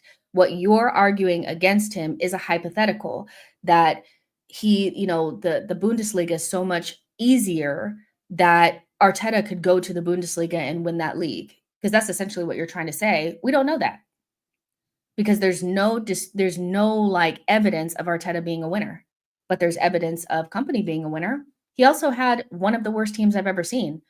Who's not to say, like, you could actually make a better argument that if company had a better team, he'd be more likely to win the Premier League than Arteta would to win the Bundesliga. Arteta's never won anything, but company has, so stop. Like, you can't do that. You can't use a hypothetical to tear apart an undisputable fact. You can't. There's like literally no evidence of Arteta being a winner, but now there's evidence of company being a winner. That's like saying that Xabi Alonso won the Bundesliga. So, why would anybody in the Premier League want him? It was just the Bundesliga. He literally went to Real Madrid. They have evidence of him being a winner. Why would Real Madrid risk bringing in a new manager who it doesn't mean anything? He won something in the Bundesliga. It doesn't work like that. Why didn't they come get Mikel? If the Premier League is so much more difficult, why didn't they get the second place Premier League manager over Xabi Alonso? Because the Bundesliga doesn't mean anything. It's because it does. It's an undisputable fact. He won something. He won the league. He won a league title. It's crazy. Well, the undisputable fact is he hasn't won a league title, and an FA Cup is not anywhere near as comparable as a Bundesliga title or a Premier League title. So he's won an FA Cup. Company has won the Bundesliga. Which one is bigger? Which one is better? Quickly. Let's be honest. GSM says, come on, Jess. Company won with Harry Kane, Musiala, and Elise at front. Is that worse Bayern team? What does that matter? He won. Are you guys okay? Genuinely, are you guys okay? Are you guys okay? Seriously. Anybody who wins stuff, you guys are actually arguing against actual trophies that people won and are discounting it because you want to defend a man that hasn't won a Premier League. He won an FA Cup. You're saying that him finishing second in the Premier League is bigger than Xabi Alonso or company winning the Bundesliga? Is that what you're saying? Oof. These are the facts. The facts are they won. Mikel didn't. He's had 3 chances to win the Prem. He hasn't won. They won the Bundesliga. And if the world football felt that way, that being second in the Prem is bigger and more important than winning the Bundesliga, then why didn't Real Madrid come and get Arteta? But then, to be honest, Arsenal fans have a nasty habit of discounting trophies and discounting anybody else's trophy, but lifting up Mikel for winning an FA Cup 5 years ago. And it's probably one of the worst traits that comes from this fan base and why I don't really get that mad when rivals say that we're annoying, because anybody else that's won something, it doesn't count. It doesn't count. It doesn't mean anything. But because Mikel won an FA Cup a couple years ago, that means that he's the Messiah. Like, it's just the weirdest thing. Trophies don't mean anything, but his means so much. Do they mean something or do they don't? Does Mikel's FA Cup mean something, so also those Bundesliga titles mean something, or do no trophies mean anything? I don't really get it. But it's just wild. no one is saying that the Bundesliga is bad. Alonso literally won the Bundesliga with Leverkusen over Bayern. He went invincible and got the final of the Europa. That's why Real Madrid want him. But Victor, that doesn't make sense though, because it's just the Bundesliga. It's a bad league. So I don't understand why they'd want Alonso, because surely coming second in the Prem is better by their logic. So it's just weird. Um, You're literally discounting a trophy that Arteta won by talking about discounting trophies in the same breath. I'm not discounting Mikel's FA Cup, but it doesn't compare to winning leagues, and that's what we're talking about. I'm not talking about winning Carabaos. We're literally having a conversation about winning Bundesliga titles and winning the Premier League. So, yes, Mikel won an FA Cup, but what does that mean to winning the Bundesliga? We're talking about league titles here. We're not talking about, like, at this stage, Mikel winning an FA Cup and not following it up with anything else is kind of like, how much longer are we going to pretend like that's a reason for him to stay? Like, what are you guys talking about?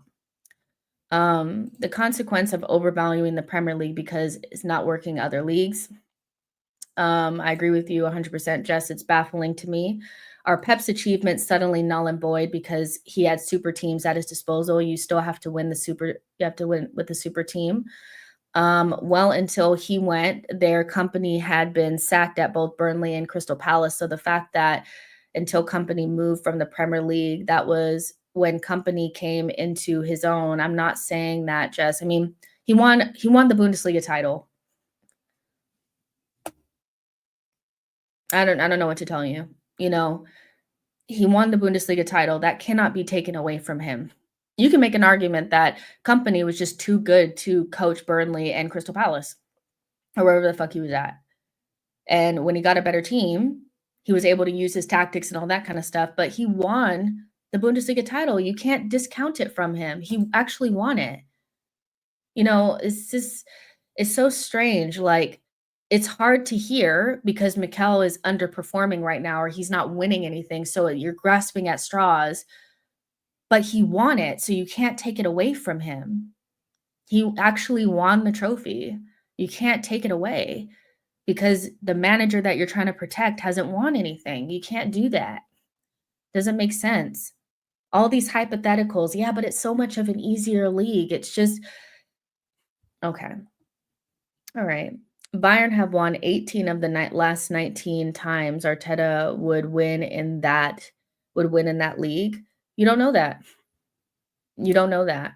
That's an assumption. You don't know if he would win in that league. Just because Bayern have won doesn't mean that Mikel gets in that seat and wins it.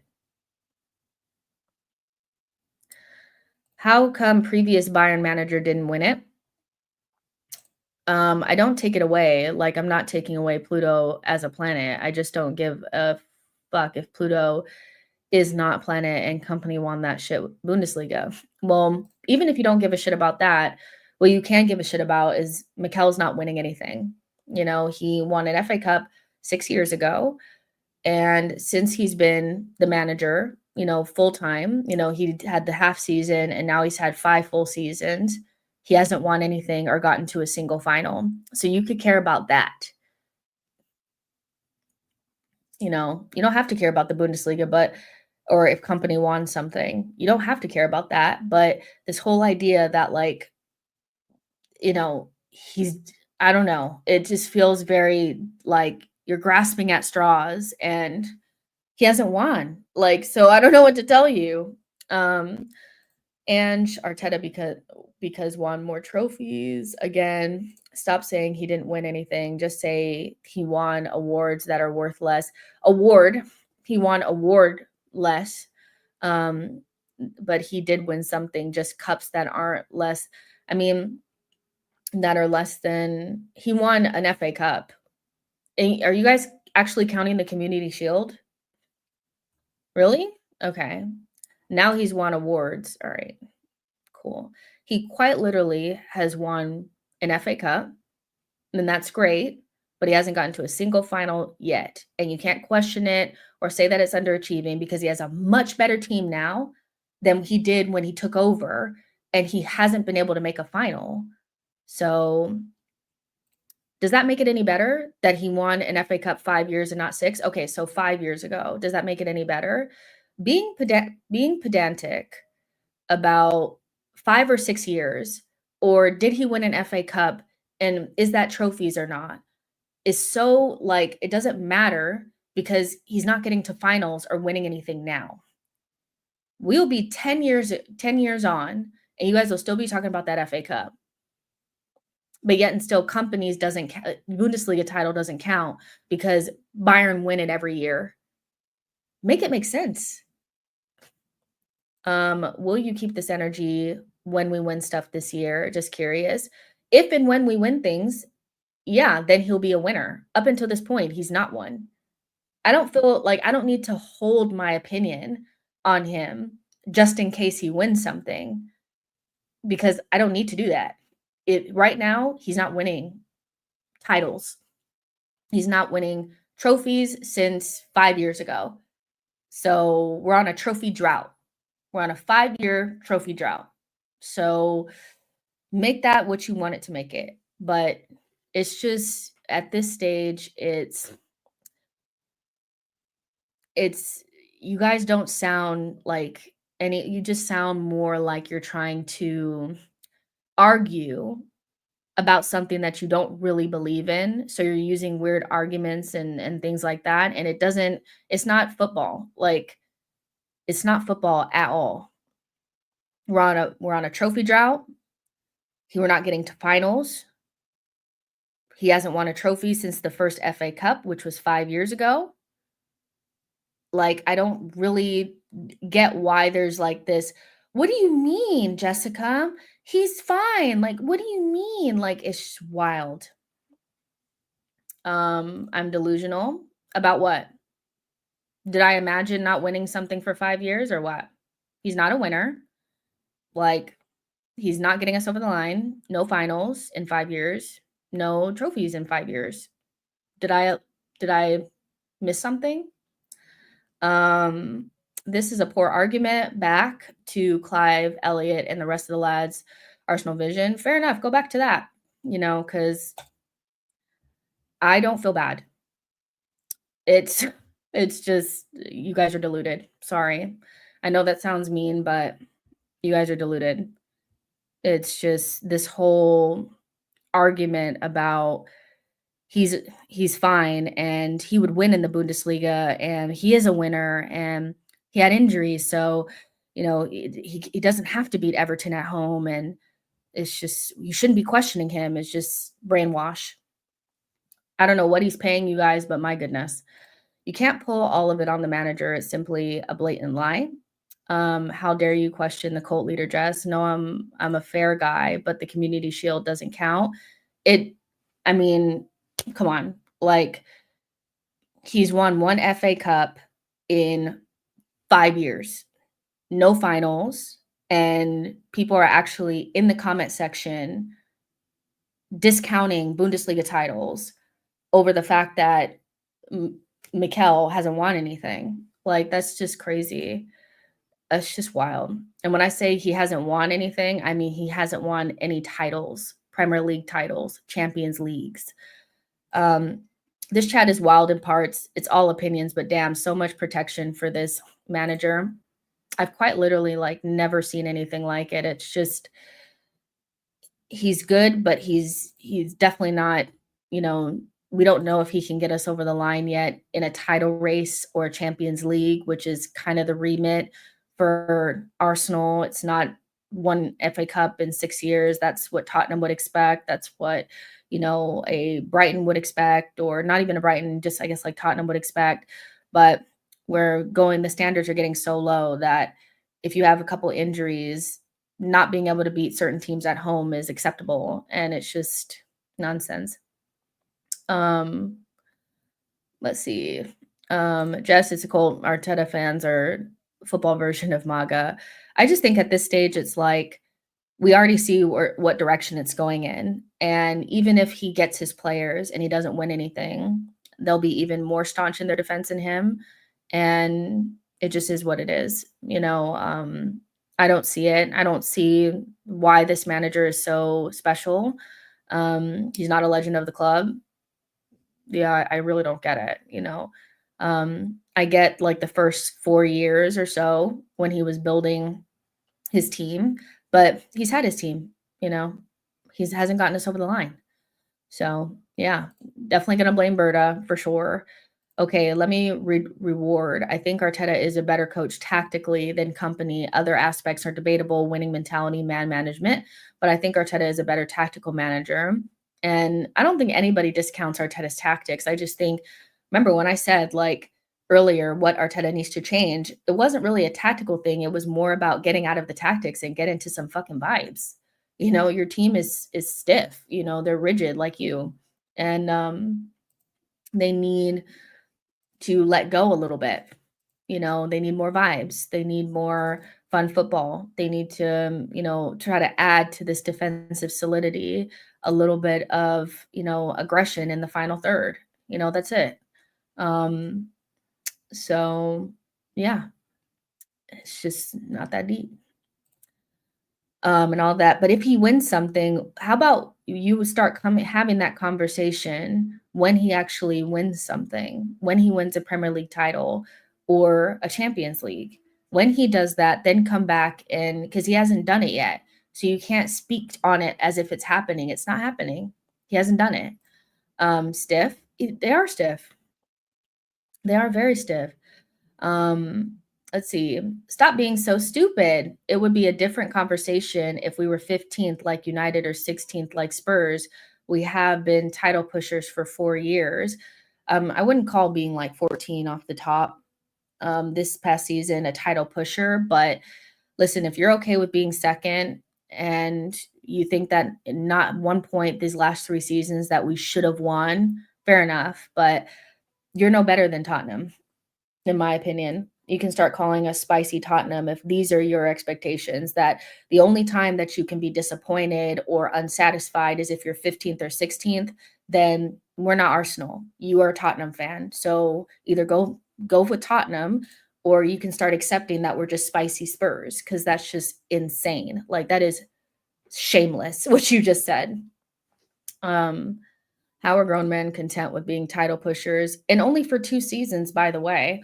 This last season, we didn't push for a title. We came second. Those are two different things. Liverpool had won the league by January. So come on, you guys. The only time that you can be unsatisfied is if you're in 15th or 16th place. I am unsatisfied with not winning. If you're somebody that doesn't feel like the club owes you anything, I know there's some people that feel like win, lose, or draw, whether we win anything or not, we shouldn't have expectations of winning. Fair. You're completely different than me. But when you're trying to manipulate the way people should feel based on standards that are not Arsenal standards, that's when I get pissed off. That's ridiculous. That is just like, I've never seen anything like it. If you don't care about trophies, say that. But if you care about trophies, but you're trying to, you know, but we're not 15th or 16th, is that do you want a cookie for that? Do you want a gold star? Like 15th or 16th is like, we should be complaining if we are not in a title race for real. And we weren't this season. So we should be complaining. Um, they rate this manager, yet have no expectation at the same time. Clock it. Clock it. But this is my thing, it's they don't really believe what they're saying. If they really rated Mikel, they would expect him to win things and they wouldn't have excuses for him every 5 seconds. But they don't really rate him. They just don't want to be wrong about him. They don't want to have to sit there and say, I backed the wrong horse.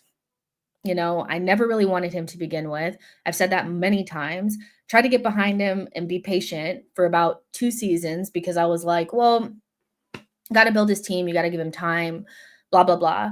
Suffered through some of really poor football, got rid of some of our really good players, started over, young side, finished outside of Europe 1 season. That was poor. Missed out on top four. Should have probably made top four that season. Still was patient. Missed out on the league, was patient. And then the next season, I was like, he surely should win. Finished 2 points off the top. Still was trying to be patient. And then this season, we're like 14 points off the top. And you guys are like, but you can't have expectations. What do you mean? Come on. Let's see. People forget Eddie was rewarded a contract by Arteta because he scored a brace against Chelsea, but everyone knew he wasn't good enough. I blame the owners as well. The way we move in the transfer market is so weird to me. Mikel is a chaperone for the real contenders. Can't blame fans who doubt him now. It's year 6. Just change the subject. You're better than this. This is rage bait content. You're now calling people Spurs fans. It's not rage bait, and it's my channel. I'm not going to change the subject. We're having a conversation. Somebody brought up that, but it's not fair. We had injuries, so you don't expect us to beat any of the small teams because we had injuries, and it devolved into this. I'm not rage baiting. You guys are rage baiting. You guys are rage baiting me. I'm not rage baiting you. You guys are deluded, so if you don't like the content, unfortunately, there's other places you can go, but to me, this is silly. We're 5 years on. We had it just is so, it's like basic. We're not getting to finals. We're not winning titles. It's just, but you can't question anything. And if you are, and you're sick of it, and you're like, well, this isn't good enough, you're just not a real fan, or you're just rage baiting, or you're just being dishonest. What is dishonest about the fact that we haven't won anything in 5 years and we're not getting to finals and it's not good enough? That's crazy. If you're fine with second, you deserve to support Spurs. We need to win. And the reason why I said you should support Spurs is because Spurs do not get upset unless it's really, really bad, because they're just happy to be a part of the conversation. And Arsenal fans are starting to take on that persona of, as long as we're in a title race, or we're not below a certain point, we should be fine with what we are. And that's why I say you should support Spurs, because that's how they are. That's why we make fun of them. They don't win anything, even though they won a trophy this last season. They don't win anything. They don't have any standards or expectations, and they're just happy to be a part of the conversation. And that's why I said that, because sometimes you need to hear that you sound like Spurs to realize that you don't sound like an Arsenal fan. You don't. Like, Arsenal fans, real Arsenal fans, do not want to be in the conversation. They want to win. So why am I getting shit? Because I don't think it's okay that we haven't won anything in 5 years. I shouldn't be getting shit for that. What annoys me is that people are acting like winning more cups besides the FA Cup in 2020 wouldn't have helped Mikel's standing is crazy to me, which I've said that for a long time, is that not getting to any finals and not winning any domestic cups along the way has hurt him even more in the eyes of some fans, because if you had done that, at least we know you're probably closer to winning, because you've won some things, whatever. We've actually celebrated things. But all we've been able to celebrate now is finishing second, so listen, whatever. Well, I'm a Tottenham fan, then, if that's what it means to use your brain and have a reason. I am using my brain. I'm just sorry. If you were talking to another fan base and they were saying what you guys are saying, you guys would call them deluded. If they had a coach that hadn't won anything in 5 years, was backed, and had all this infinite amount of time, and also was not getting to finals, you guys would not be telling other fans that it makes sense. You guys would be saying that they're deluded for still backing this manager. It's just because it's your manager now that you're changing your tune. No fan base would accept this that's meant to be a top team, an elite side. No one. So I am using my brain, and these you're not using your brain, and it's not that hard to understand. Nobody agrees with you guys. You guys are a small group that is an echo chamber that agree with each other, but nobody outside of Arsenal agrees with y'all. I'm just going to tell you guys right now, nobody agrees with you. No one. Everybody thinks you guys are deluded. It's so hard having these conversations, because I'm like, nobody thinks like this. Nobody thinks like this. No one. Wild. When's the last time Arsenal was an elite side, though? This is the best we've been in 20 years. And that's fine that we've improved, but you would have expected us to win something in the last 5 seasons. And we haven't, so just because we're better than we had been doesn't mean that we're not. This is the difference, is we've graduated from the building stage, but there's a lot of people that are still in project stage, because the project stage is much easier to be in. than the win now phase. When you're in the win now phase, you're much more critical. And there's a lot of fans that want to stay in progress in project mode because that means that there's no expectations. And they're having a hard time coming to grips with the fact that the expectation around this Arsenal side and this manager is to win stuff, right?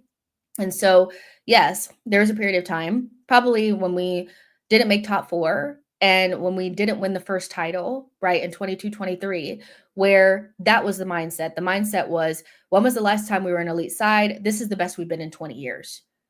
But beyond that, once you spend 100 million on Declan Rice, you have a 200 million pound window and you finish like 2 points behind, there's even more pressure to win. When are we meant to win? You've had your rebuild. You've had it. You've rebuilt. So are you meant to still be project or what? So the expectations haven't, for some people, I just feel like they haven't upgraded. And any mention of expectations to win or get to finals is met with such vitriol and such like harshness that I feel like I'm saying actually the things that need to be said, because I feel like when you have a visceral reaction to somebody making a genuine point that really can't be refuted, then all of a sudden, like, I'm like, okay, I'm hitting a nerve. And that's probably because I'm right. You probably know that I'm right, but it's hard to say that you are wrong or that maybe the manager needs to go, and that's fine. But I just don't believe that you guys feel like in 5 seasons, it makes sense that we haven't made it to a single final and that it's not strange, or that we don't need to be a little bit more critical, or, at least even contemplate the idea that Arteta is not the guy. I just feel you're being dishonest. There's just no way. The fact that it's so like you get attacked so badly makes me think that it's probably because you hit a nerve. When you start watching Arsenal, Jess, what makes you more of a fan than me? I completely disagree with you. Arteta is doing a great job. I said you guys are sounding like Spurs fans. You sound like Spurs fans when you say that the only, we're better than we've been in 20 years. We're not 15th or 16th. Yeah, but he won a FA Cups 5 years ago. When you say things like that, it does sound like the way that Spurs describe their club and what the expectations should be for them. That's my point. That as an Arsenal fan, our expectations, once you have a team that's able to win things, that you win shit, and that's the only time that you should be critical is if you're finishing 16th or 15th is just not really that's not Arsenal.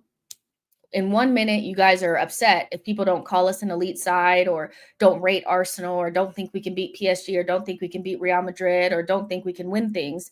But then when the expectations need to be equal to that, then you guys want to lessen them. Doesn't make sense. You either think we're an elite side or you don't. You either have elite expectations or you don't. So you can completely disagree with me. You think Arteta is doing a great job. That's fine. But I don't think he's doing a great job because he's an Arsenal manager and he should be winning things. So I guess we'll just have to agree to disagree. I would bet my bottom dollar that Luis Enrique would win the Champions League or Premier League in his first season with the squad. I just won trophies now. Ancelotti won the Champions League last season along with La Liga, came second this season and was knocked in the quarterfinals and still got binned. Being critical is fine. Just feels like the combo has moved past it a bit, maybe not you specifically. Well, no, it's not me specifically because there's people in the comments saying that basically I'm not smart enough to understand certain things. So it's not just me specifically. I'm meeting people where they meet me. If you're telling me that I don't understand things and I'm not smart enough to get it, best and believe on my channel, I'm going to tell you, you don't fucking get it, so the damage that 2010 to 2017 did to our fan base is so evident. The way so much of our fan base feels like there's nothing wrong with us not progressing. I don't get it. I'll never understand it. Let Arteta go to the best engineer somewhere else. There's a firm over there in China that has a job for him. You yourself said that City Liverpool were your likely winners in 22-23 and 23-24. You're now backtracking on that. But does that mean that we shouldn't have won anything? We still should be winning things. Do we not have 4 opportunities to win a trophy? See, you're backing yourself into a corner and you're not thinking, you're trying to get me, but every time you try to get me, you just make yourself look worse. Even though I don't think that, first of all, in the 2022-2023 season, when the season first started, no one in their mom, nobody thought Arsenal were going to be in the title race. We finished 5th the year before.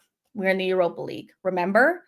So we went into that season not feeling like we would be in a title race. And about halfway through the season, we realized that we were in it. From that moment on, I felt like we should win it. And I was disappointed that we didn't. And I still feel like we should. We should have. I think the Saliba excuse was way overblown. It just was. It was a nice, comfy excuse for not being able to beat West Ham when you were 2 goals up, for not being able to beat Liverpool when you were 2 goals up, and to not be able to beat Southampton at home. You win those three games, even 2 of those games, you win the league. So, yeah, nobody in 22-23, not even you, thought we were going to win that league. 23-24, still didn't think we would win it, but still expected us to win something. I was very disappointed in the way that we performed in the FA Cup and the Carabao Cup because I said, if we don't win the league, if we win something, that will make this season better because we're not better than City. And we weren't. They were treble winners. So, do we not have 3 opportunities to win a trophy? And this is why when people that are always backing Mikel try to say that Carabao Cups and FA Cups don't matter, I'm like, they do when you want to defend a manager that's not winning big trophies. If he wins smaller trophies, it lessens the burden and lessens the pressure. Because people will say that, you're closer to winning. If you're winning small trophies, you're probably closer to winning bigger ones. When you're not winning anything, it's hard to justify that you're close to winning. But thanks for playing. It's just nonsense. If we don't win the CL or the Premier League this season, Mikel needs to leave our club, period. He just really needs to get the players that he needs to get, and then we'll see for sure. I'm sure if he doesn't win anything, there'll still be excuses because as you can see throughout the comment section, that there's an excuse for everything. When we're ahead 5 points, 8 points, you're not expected to win. When you're 2 points behind and you lose to Aston Villa at home, you're not expected to win. It's fine. When you go into a season and City are shit, you had injuries, you're not expected to win. It's fine. It's just going to be the same thing, So, yeah.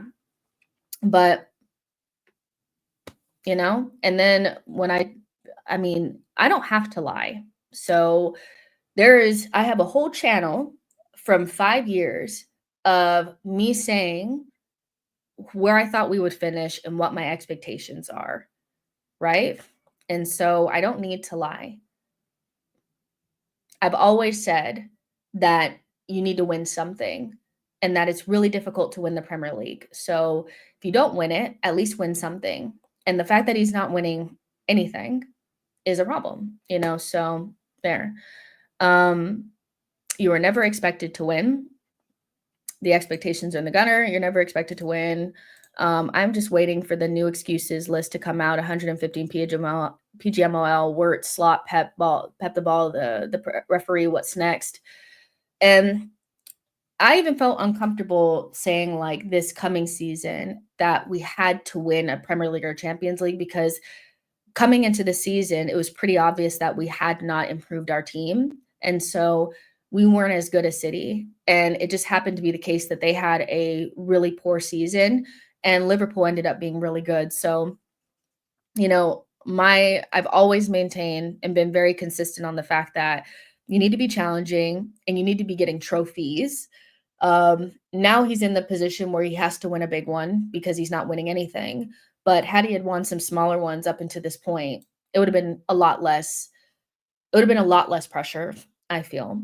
He's just not getting to any finals or winning anything, and that's just really disappointing. The year we bottled it was due to the lack of squad depth. Rob Holding at the back. He can't even start for Palace. Arteta, the player, is Arteta, the manager, good, but not good enough to get over the line when it matters. This is a Newcastle fan talking, by the way, so it's not just me. I feel like if you ask most rival fans, they're,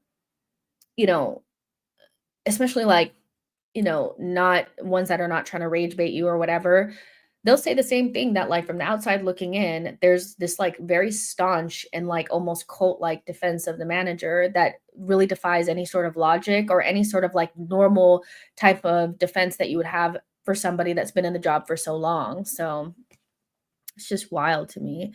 Look at how personal they get over a difference in whether you believe the manager is capable of winning major trophies. It's like you insulted their mom. This chat is actually buck wild. For Arteta to win the league, all conditions must be ideal and perfect for him, and he's at the wrong club for that in that case.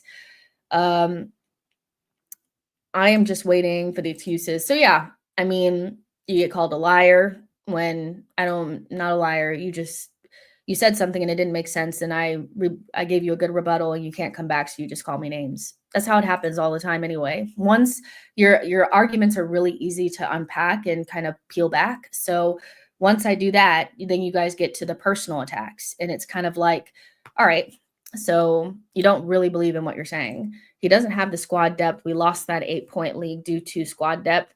Well, what do we lose the next one and the next one off of them?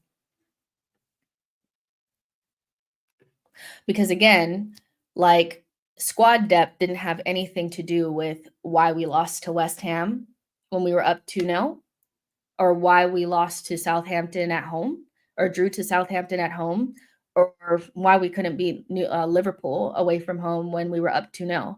What did squad depth have to do with those games? Because again, we were ahead in those games. We were playing good and then we capitulated.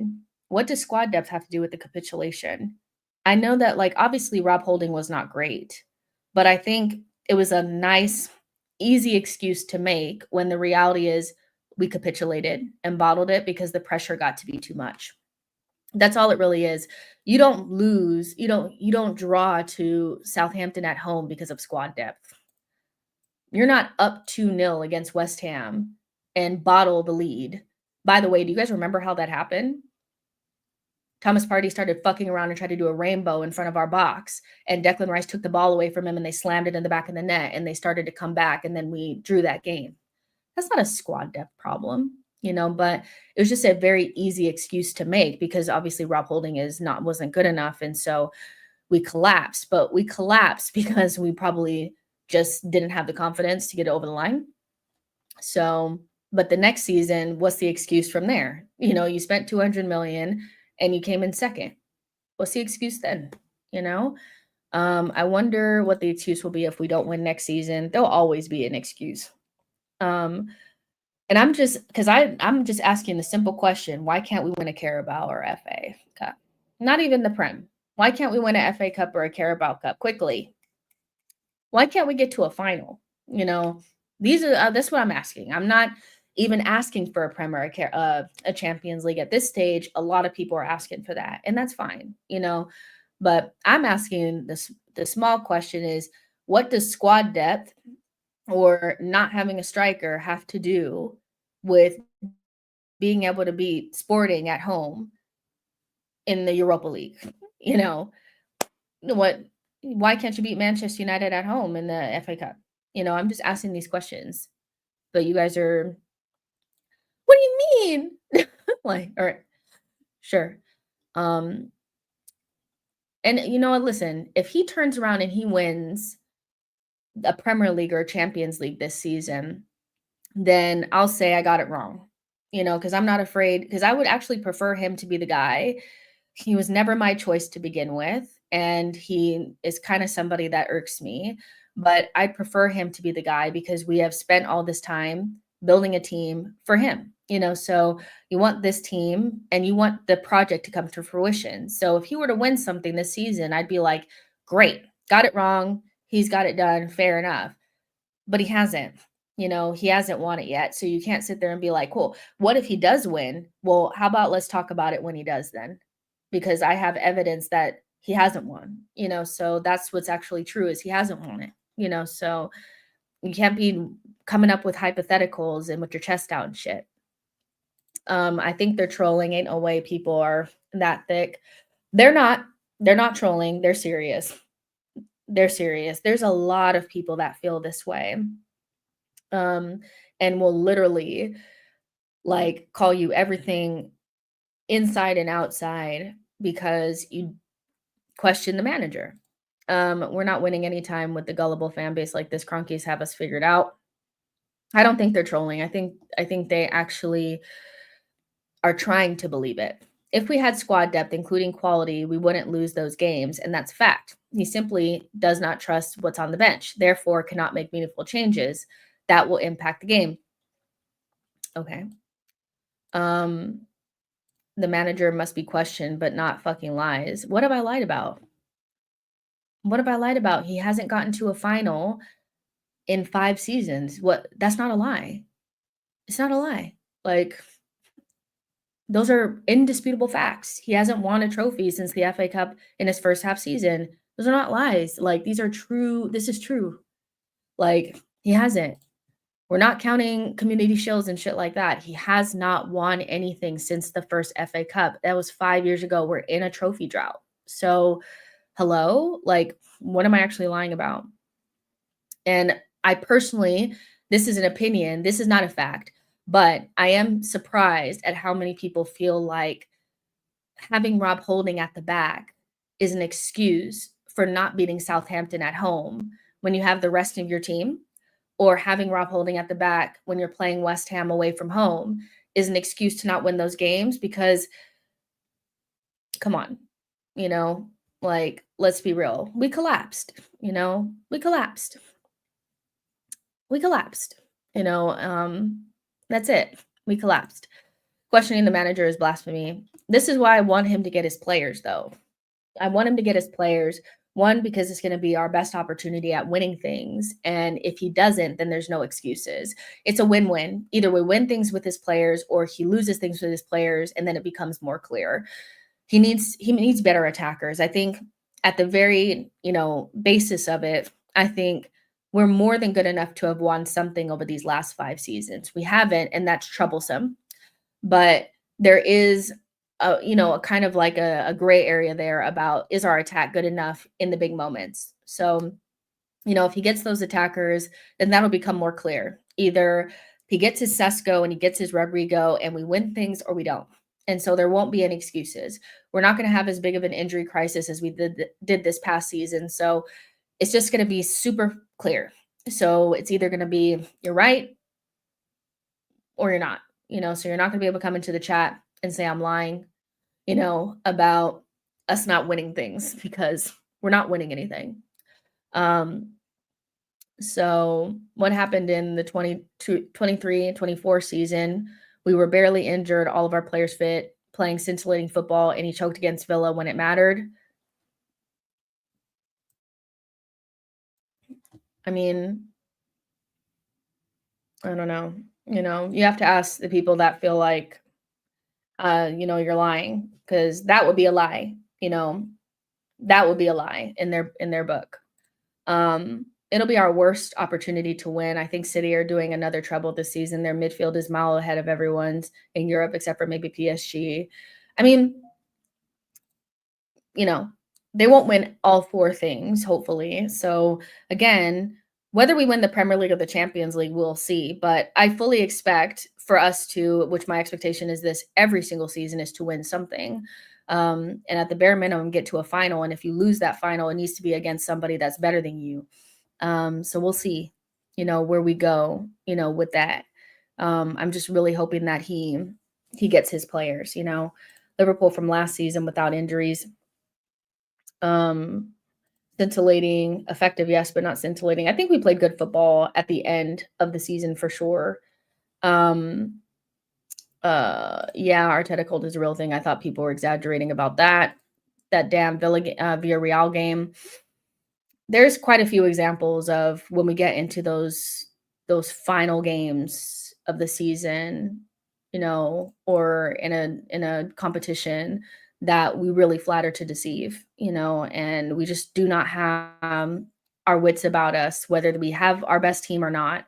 And so at some stage, it won't be because the bad luck or anything like that. It'll just quite literally be that we haven't been good enough, and a lot of that does fall on the manager. So it's his team at the end of the day. He built this team from the ground up, essentially. We haven't seen attacking football in 2 seasons now. Even if we did a domestic double or a second, third, he needs to go. I don't remember the Villarreal game. All I remember is that we played like shit. Probably that's where good evening left us. I mean, Villarreal, Sporting, Olympiacos, I could go on. You know, it's you can add Newcastle and Manchester United back to back last season. Cup games, we just do not have it in us. I think Real Madrid is probably the best we've ever looked in a cup competition under Mikel. And I could just about be like, because the at PSG is the best, it was ended up being the best team in the world, and we weren't better than them. Even with our best team, I don't think we would have been better than them. So, you know, you can just about stomach that. You went out to a better team, but when you're going out to United and Sporting and shit, it's hard to take. It's really hard to take, and it's hard to hear people just blame injuries and shit like that. Nottingham Forest FA Cup when Jed Spence balled out.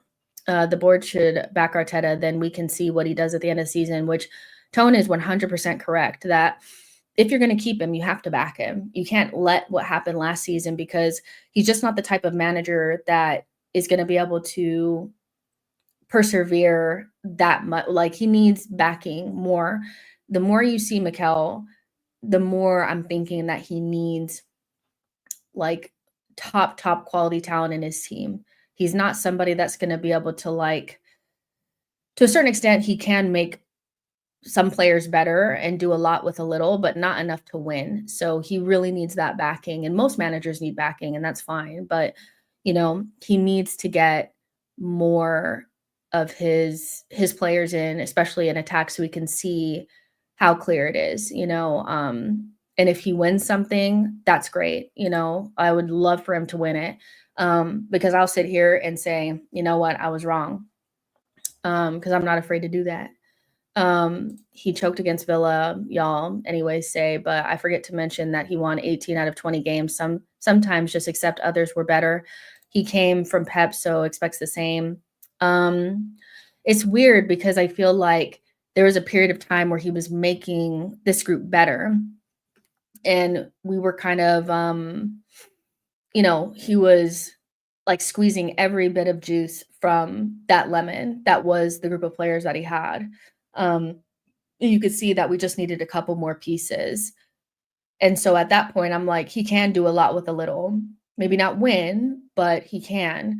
But he's kind of unraveled that since then. And so he's no longer like getting the best out of like Martinelli or Odegaard or whatever, and the attack in general. So he needs better attackers to overcompensate for whatever the system is doing, because the system is no longer getting the best out of his attackers. So they need to be able to like create and perform outside of a system that maybe doesn't platform them perfectly. Kind of like Saka. Like, Saka is so good that it doesn't matter.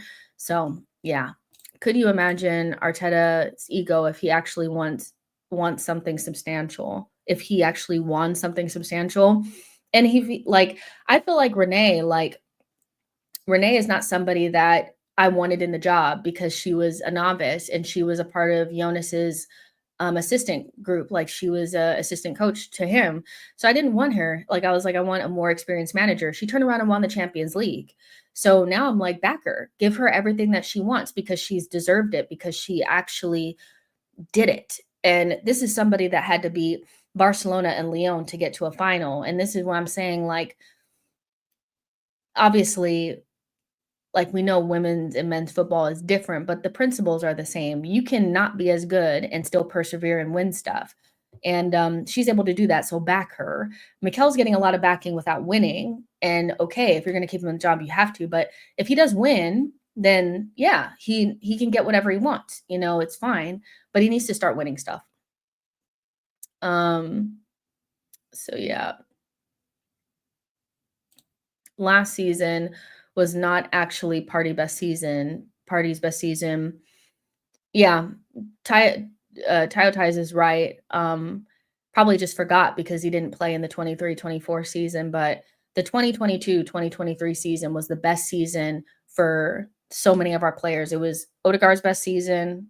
It was Martinelli's best season. it was pretty much all of our attackers' best season was that season, except for maybe Saka. I think Saka had one more season that was better than that.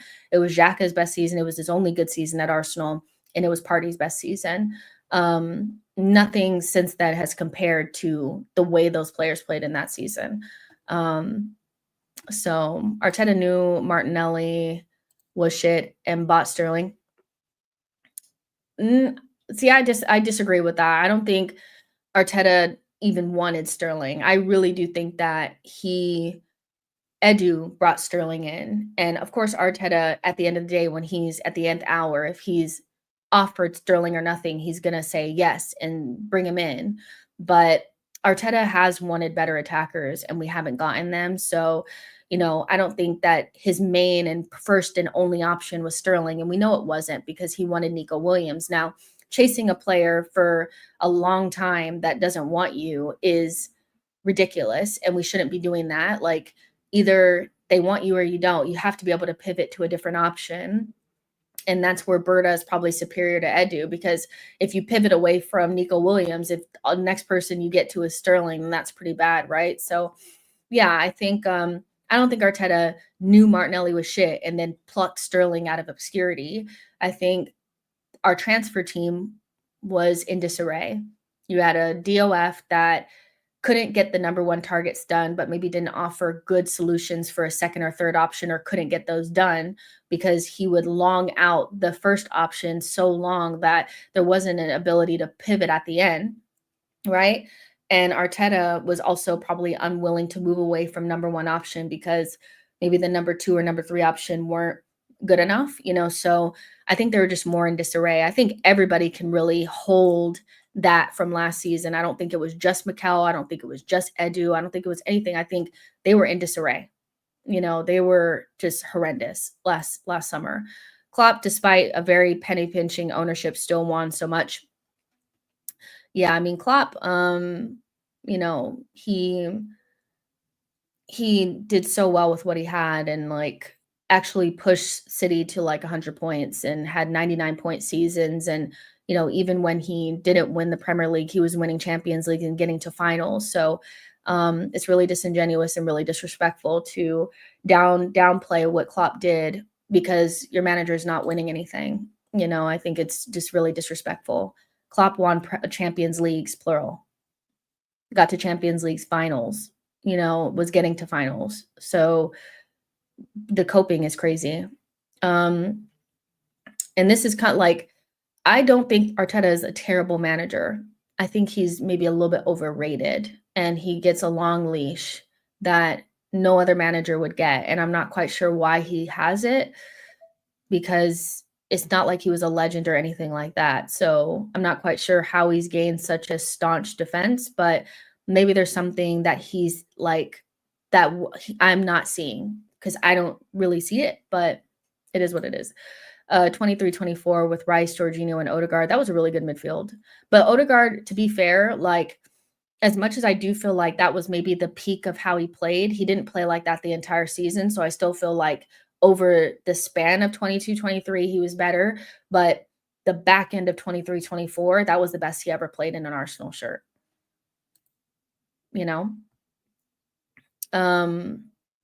Yeah, slandering Klopp is not acceptable on this channel, in my opinion.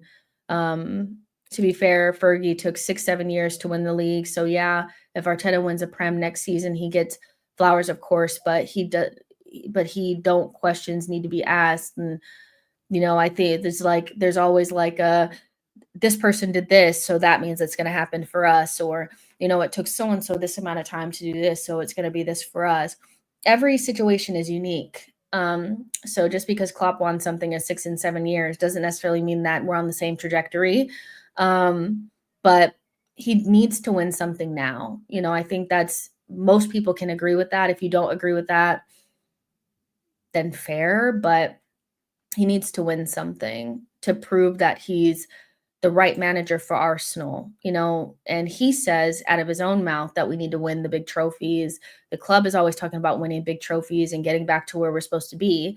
And they don't mean where we were in 2010 or 2012. They mean when we were back at Highbury, so we really need to like get real about what this club is and what the expectations are because it cannot be this. Ferguson won titles in Scotland before joining United, not the same thing. Oh boy, excuses ever excuses. First it was Klopp, took 4 years, now Fergie took 6 years. Odegaard needs rotation. Arteta hasn't done shit in 5 years. Why is our entire fan base completely glazing him, ready with a million excuses? I mean, we'll literally call you everything under the sun because you don't think that the manager should be without criticism and because you're saying the truth that why is it so hard for you guys to hear that he hasn't won anything in 5 seasons or gotten to a final, and that is concerning considering the amount of time he's been here and the amount of backing that he's had, the amount of chances that he's had. It's not like if this were any other club, Chelsea, Man United, you know, you guys would be, I can't believe they're backing this manager. You know, come on. And you don't need to slander Klopp just to protect Arteta. Same Arsenal fans doing the same thing with Wenger, saying he won titles in a weak era of the Premier League. This is the reason Arteta is better than him. I mean, Wenger was taking Premier Leagues off of a Fergie side, which to me is the equivalent of what Klopp was doing with City, but he only did it once. Wenger did it 3 times. So it's just a completely different situation, you know. Taking Premier Leagues off of that Fergie side was not easy. And people discounting it makes no sense. I don't get it, you know. But Wenger won 3 Premier League titles. He won a lot of other things as well. He didn't win he didn't win a Champions League. But during that time, Fergie had a vice grip on the Premier League. And so it wasn't any different than the vice grip that Pep has. It's different eras. So, of course, football is different than it was back then, but it's all relative. So, Wenger taking 3 Premier League titles off of that Fergie side is one of the most impressive things you can do in an era where there's a clear dominant force, which is why I have so much respect for Klopp because he actually pushed City to those 100 points, you know, and it really was toe to toe. And even though they weren't winning the Prem, they were winning Champions League. So it's just a different thing, you know. It's just a different thing, and I would love Arteta to get there. If he could just fucking win something this season, then we could be done with all of this. But as long as he doesn't win, we have every right to be critical. And you know, it doesn't necessarily mean that you know he's the worst manager ever. But I do think that some of this is just like, oh, companies, Bundesliga doesn't count. Xabi Alonso, it doesn't count. Bundesliga titles don't count. You know, it's the Prem is just so much more difficult, and Arteta would win one over there, and you don't know that, you know. But discounting other people's trophies when we're not winning any is like, read the room. Read the room. Slandering Wenger and Klopp, get the fuck out of here. I mean, I've seen some crazy stuff, and Wenger wasn't perfect. Let's be honest. You know, he should have gone a lot sooner than when he did go, but he's one of the main reasons why in modern times we're considered a massive club. Like he's done so much, you know, it's Wenger and Henry really that has kept us relevant for so long. And so, you know, I don't know how much further we can go down the line without actually talking about what's really going on and not pretending like everything is just hunky dory. Both protecting the board.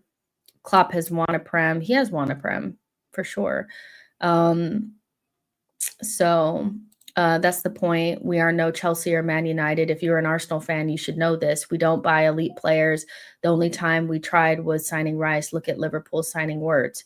But what does it have to do with anything, though? If we've never done it and we've always made our stars, but in the past we've been able to buy young players or players on, you know, on the outskirts and made them into stars and win things, then what does that mean? What does that mean? Because you're saying if you are an Arsenal fan, you should know this. We don't buy elite players. The only time that we've done that is with Rice. Well, if we've never done that, but we've been able to win titles, then surely, the players that we're buying are more than good enough. We don't need to buy awards. We should just buy good players and make them into stars. Right? So what does that matter? What does it matter? Doesn't matter. Wenger did a really good job bringing in players and that weren't necessarily superstars and putting them all together and making the system work and stuff like that. And we were able to win things. So what does it matter that other teams are buying superstars? We've never done it, but we've won things before. So if we had not won things before, nobody would have expectations of us to win anything. So, you know, I can't defend Arteta anymore if he keeps signing players with no real quality like Norgard, Marino, Havertz, and now Sesko. I disagree. I think Sesko is super quality, but I've already explained why maybe his stats don't look as good as maybe they should. So I don't really agree with Sesko. Havertz is a disappointing signing, and Marino is not like a level raiser. Norgard's backup CDM, but our expectations actually probably won't change that much, but whether we go into the season feeling confident in actually meeting those expectations will come with whoever we buy. And so I kind of understand that our signings are not exciting, and buying Norgard and Marino is not like buying Camavinga and Tijani Reinders. I get that, but they're not meant to be. Those are like, filler signings. It's really more about what striker and winger we buy. And, can he get the rest of the players that have kind of fallen away just a little bit back on track, So, yeah, I mean, the summer window is really important. Arteta will probably trying to invert Norgard into a keeper. Imagine a guy that's never getting any women trolling the guy who has one woman and married her. That is what the discussion about Klopp winning one title in 7 years sounds like when Arteta has zero. But this is why I say what I'm saying, and I don't feel bad about saying it, and I don't care that people are calling me names or saying I'm stupid or whatever. It's because this just sounds ridiculous, and I will never back it. I don't subscribe to it. So if you feel the other way, fair, but 5 seasons, no finals, no trophies, 3 title races, didn't win any of them. I'm looking at you funny, so it's just not, I don't really care about the context around where we were 10 years ago, because we're no longer there now. So yeah. This is a good discussion from Norgard. This is a good distraction from Norgard. Norgard is not a bad signing to me because I don't feel like our backups are actually our biggest problem. It's the fact that we don't have an elite starting group of attackers. I think we have kind of gone backwards a little bit, where we thought that we were just in a position where we needed to backfill, but it's actually the case that our attack is not good enough, So when Martinelli was scoring 15 goals and, Jesus was playing really well and Odegaard was scoring lots of goals and Xhaka was pinching in, it didn't feel like we needed to upgrade on the attack as much as it does now. Because Martinelli has fallen off a cliff. Odegaard's not scoring that many goals anymore. It's just a different vibe. So, is Marino going to save us from being able to, is he going to be the answer? Probably not. But having an elite attack from the beginning is going to be a much bigger difference maker than having a good backup DM. A good backup DM is not something that anybody has invested in. None of the good teams have invested in a good backup DM, maybe Chelsea, but like we're looking at Liverpool and City, really. You can look at Barcelona, you can also look at PSG. None of them have an elite backup DM. They don't. They have a good, like a really top quality number one. They have a João Neves, they have a Rodri, they have a Gravenberch. people like that. And then the backups are like Endo and shit. So that's not the difference maker, but they don't have the type of attacks that we have. They have Desiree Doués and Kvaratskhelia and Dembeles. They have Lamine Yamal's, Rafinha's, and Lewandowski's. They have Hollands and Marmouches and Savinho's. We have Martinelli, Kai Havertz, and Saka, and people are bitching about Norgard. Like, come on. We need better attackers. Like, it's just that simple.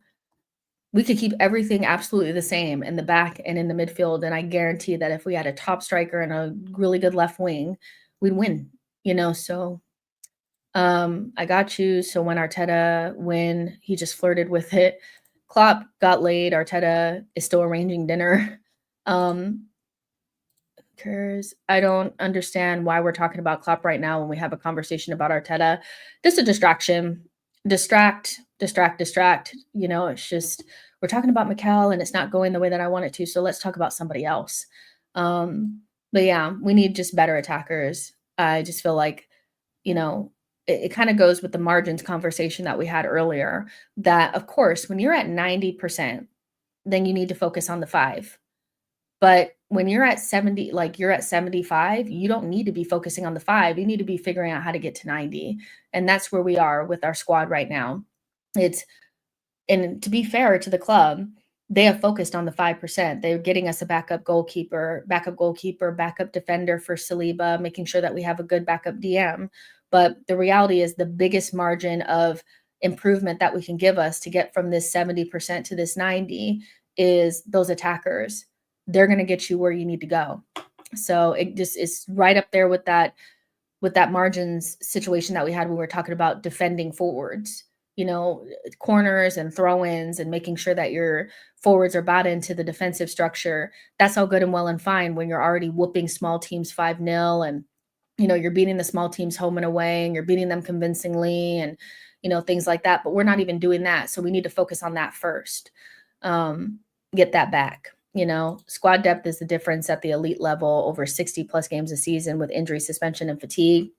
You need quality options across the pitch. You buy squad depth with money. Yeah, our biggest problem is we don't have an elite attack. I said what I said. We can, when we're doing that already. So if we're getting Mosquera and you've gotten your backup goalkeeper and you've gotten your backup DM and, your backup to White or your backup to Timber is White. Your backup to Miles Lewis-Skelly is Calafiori. We have Zumamendi. And then the next person down is Rice. And then the next person down is Norgard. It's really not like we're sitting here destitute. Our biggest problem is our starting attackers are not good enough. Arteta getting his players to win is laughable. Most players that win things have character, and Arteta doesn't know how to manage this. Is Eze's and Rodgers possible? I think Eze is really possible, but Rodgers to me is still very unlikely because, Aston Villa are not going to sell their best player. They don't have to. So yeah. Let's see. Because Ben Jacob says, to my knowledge, Tottenham have backed away from the idea of signing Eze in the past few hours. Although the interest is genuine, it now does not go beyond that.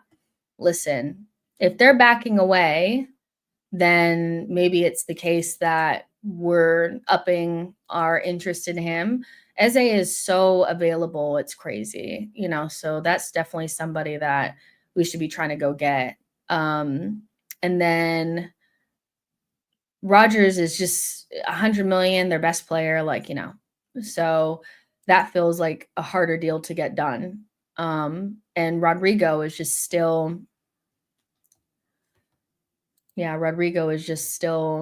I guess, trying to decide. Let's see. Craziest copes in this chat. Interesting. Enrique doesn't even remember playing Arsenal. Do you find any of this anti-Arteta talk outrageous, or is it just the pro-Arteta stuff? I do find some of the anti-Arteta stuff too much. Like, blaming him for things that are not really his fault, or like yesterday when people were insinuating that it was a bad thing that he was bringing in Spanish players, like he has some prejudice against other people, and like this growing narrative of him being racist and not liking black players. I definitely stand against that because that doesn't have anything to do with his coaching. That's just about framing him as a bad person when that's not true. Every manager that comes in, for the most part, will gear towards a certain region, and it's usually the region that they come from or a region that they've coached in. Like Klopp coached for a long time in Germany, so he looked at players that played in Germany. That's normal. Arsenal's looking at Spanish, or Arteta's looking at Spanish players or players that played in La Liga. That's not a big deal, but it's becoming like I see this growing narrative about like we've gone beyond criticizing him for his coaching. So now we're going to try to take down his character. And I don't like the growing narrative around him not liking black players, because if it was up to him, his starting front line would be Isak, Nico Williams, and Saka, and that's black v black. His current back line, his starting back line, is all black. So I don't really understand that. I don't really believe that it's all his fault how the transfers have gone down. Like, I don't believe in this whole like he doesn't want attackers. I don't believe in that. Like, of course he wanted attackers. He wanted Rafinha. He wanted Mudryk. Whether those players were good enough, that's neither here nor there. But he wanted attackers. We just didn't get them. So I don't think Arteta is actively not getting attackers and picking Sterling. I just think that our transfer situation has been quite a mess. And so more than one person should take the blame. But I do think that to a certain extent, what happens on the pitch is a large factor is the manager. If it wasn't, then we wouldn't care what person was on the sideline. If it was all about the players, then we wouldn't care. We just stick Bob on the sideline. So um, I do think he has to share quite a bit of the blame on how we play and our ability to beat the small teams and how we attack games at home and attack in general. But in terms of like transfers, I think that's a shared fuck up. And when people are like, oh, well, Mikel just didn't want an attacker, I'm like, I don't believe that he just didn't want an attacker. I don't believe that. That doesn't make sense. So of course I think that some of it is too far, or when they're calling him like names, or, just calling him stuff like, really horrendous names and questioning his character. I don't like those things. And he has improved us. And it's not that he hasn't kind of reinvigorated the club. He's done all those things. My main question now is he the guy that's going to take us to where we are supposed to be? Not within striking distance, not in the conversation, not in and amongst it, but are we going to win with him? And that's my question. So but of course I think some of the stuff is way too far. Am I critical of him? Absolutely. Do I think he's a bad person, or he's actively trying to work against us, or he's not trying to do his best? Absolutely. I do think he's trying to do his best. I do think he's putting his best foot forward. It's just, is his best foot forward good enough for us? That's the question. So he clearly wanted attackers: Isak, Mudryk, Vlahovic, Buendia, Rafinha. Exactly. I would never say that he doesn't want attackers. Like, of course he does. We haven't gotten them over the line. I think that's also a good reason why, a good reason for Edu to go, because clearly something needed to change. And so if Arteta's staying, then something in the front office needed to change. And Edu always struck me as somebody that lacked the ability to pivot, work quickly, and find good options. And so if you can't get your number one option, that's fine, but you need to be able to pivot to something else. And I like the fact that it feels like if Rodrygo doesn't work, we are fully ready to pivot to Eze, which if we get Eze, that is a great signing. Nobody will be thinking about Rodrygo if we get Eze. It's not like getting Raheem Sterling. So yeah, I think that's a really good thing, because we need some sort of shakeup up front, and something with the transfers just wasn't right. Do I think that he should have had autonomy to, convince the transfer team to bring in Kai Havertz? No, I don't think so. I think they gave him a little bit too much like carte blanche, and it backfired on us. But for the most part, I do think Arteta's wanted good attackers. I think his ID for attackers has been quite good. It's just we haven't gotten him over the line for some reason. So, and I don't necessarily feel like that's just on him. So, Yeah, 100% Jess. This is crazy. Appreciate the thoughtful response. So yeah, for people that haven't been here will say that I just hate Mikel, but anybody who's been here for a long period of time knows I don't just hate Mikel. I may be more critical than the average fan, and I may be a little bit old school in the way that I think that, at a certain point you should just kind of be winning things like, come on. But I don't try to blame him for everything. I don't just blanket everything with, well, Arteta fucking sucks. Like it cannot just be that. And I definitely wouldn't call him racist or anything, because how could he be racist? Like it just, that doesn't make sense. Klopp won at least 10 well-respected trophies. Arteta needs to win another 9, including the Champions League and Prem, to even enter the Klopp conversation. CJS, you can notice reality if you want to. It's not all on Arteta. I never said it was. So I'm not even going to read the rest of that comment, because you've been here long enough to know that I don't blame him for everything. But do I feel like he's had enough to win at least one trophy and or get to a final? Yes. And because he hasn't done that, I'm looking at him very sideways. He's looking funny in the light. Klopp would have at least 2 league titles with Arsenal already. The first season we challenged Klopp, wins that, in 2023-2024 season he wins that. Let's see. Cook Jess, they rate the manager but have no expectations for a world-class manager. When do we start to demand for a trophy genuinely?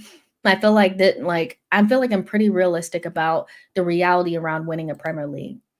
In order to win a Premier League, you have to be the best team in the league. There's very few examples of teams that were not the best team that have actually won the Premier League. Most times, especially in the Pep era, you have to be the best team over the 38 game period. And, no matter how many refereeing decisions go against you, they'll be evened out by things that go for you. The injuries even themselves out, and the best team prevails. So there's not much that I feel like Arsenal will do in this window that'll make me feel confidently that when we step onto the pitch, for the first game of the season against Manchester United, that we are better than Man City. Watched them play yesterday against Juventus. Juventus are crap, but City are by no means shit or washed or anything. They had their one down season and they look good. They do. And so even with what they did against Juventus, that's not something that I feel like we would be able to do. They scored like 5 goals, 4 goals like without Juventus scoring anything, and that's not something that I feel like we could do. The depth that they have in their team is their starting 11 is better, and then the depth that they have is better, so winning a Premier League is going to be incredibly difficult against them and Liverpool. So this is why I really harp on the fact that he needs to win something. And the other 3 competitions, you don't have to be the best team. Cup competitions do not require you to be the best team. You can fraud your way to a Champions League, a Carabao Cup, or an FA Cup. You just have to perform. Man United got past us and they were not better than us. We have plenty of examples where we were on the wrong side, where we were meant to go through and we caved. So Crystal Palace are not the best team and they beat City in the final. So plenty of examples of why we should not just accept no trophies every season, because even if you take the Premier League out of the equation, which City have basically made the Premier League into a farmers league, there's still 3 other opportunities to get to a final and win it. And we just haven't done that, so that's where my criticism comes in. Everybody shitting on Shirky signing. We should have been crawling over broken glass for that. Losing to PSG is the perfect example to that. No, but cup competition requires you to finish your dinner or at least be lucky, and we aren't either. I've seen non-clinical teams with worse attacks than us beat us. So yeah, I kind of get what you're saying. And against like PSG, we would have needed to be a lot better. But yeah, there's really no excuse not to be able to beat Man United at home in 10 men. Every time it's luck. You need luck, you need luck, you need luck. But sometimes you just need to step up and perform when it matters. And we just have too many examples of not doing it, whether we have a good team or not, whether we have our finishers in there or not. It's just always in some sort of exterior reason why we didn't win. And sometimes it's just we flatter to deceive in the moments that matter. So, and for you specifically, Johnny, because you're such a big defender of the fact that we just don't have certain types of profiles or players, or we've had injuries, when we get a good two attackers in, will you accept that there's no reason to pretend like we cannot win these games now?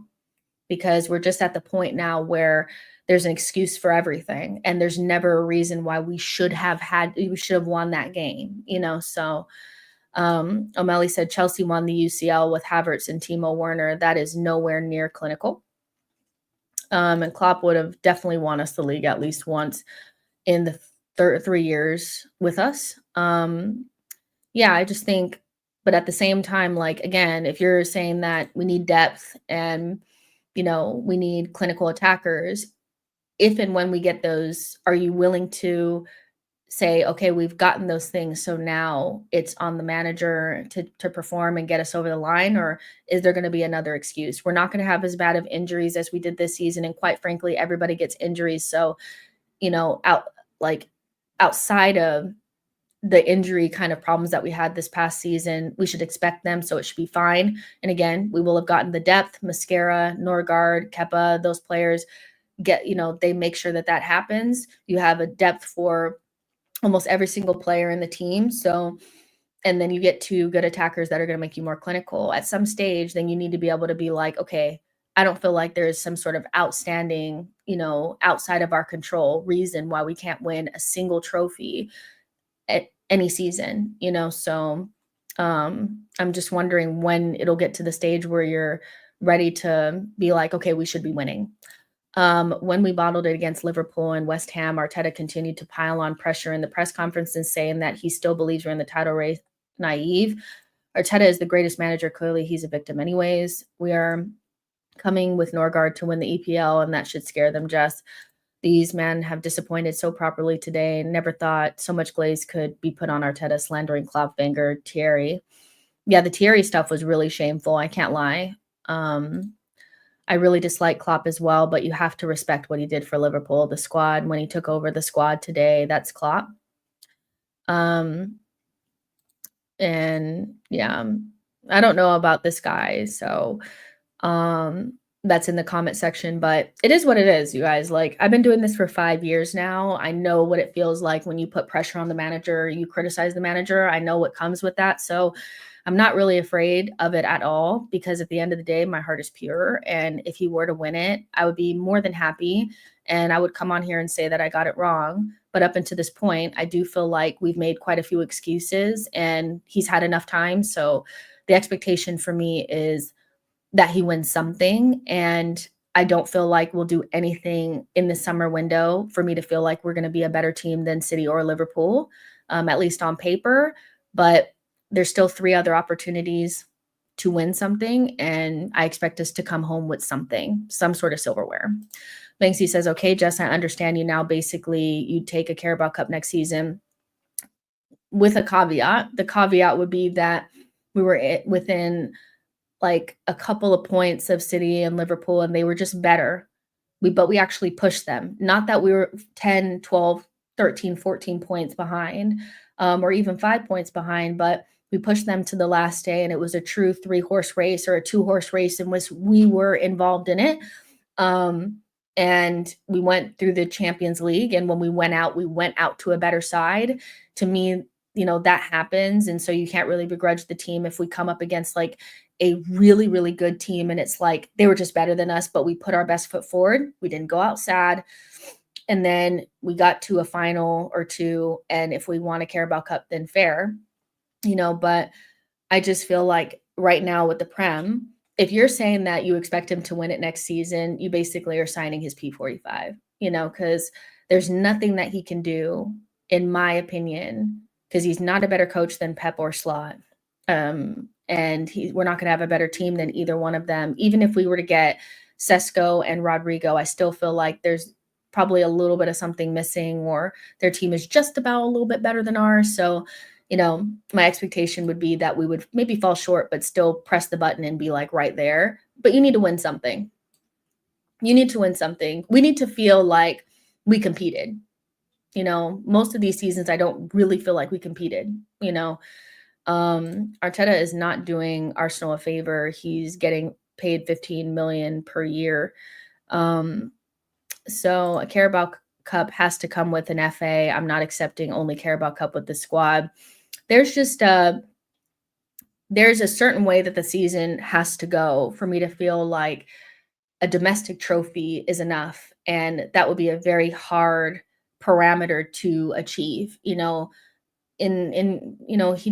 just have to persevere beyond this and win stuff. Like, I don't know how, there's only so much you can do outside of winning a major trophy at this stage and make people feel like you're the guy. So outside of like I said, if we get to the final day of the season and it's still up for grabs and we miss out by a point in the Prem, to me, that's not a reason to sack Mikel, especially if I knew ahead of time that that team is just way better than ours. Like, it just is. Like, even if you add Sesko and Rodrygo, we're not going to be able to we're not going to really be able to go up against a team that started off with a certain team and basically brought in 3 new attackers and then 3 new attackers, and those attackers start for us. So yeah, we're not going to be able to compete with that. But Champions League, FA Cup, Carabao, you need to come home with something, and you need to make sure that you take it to the final day.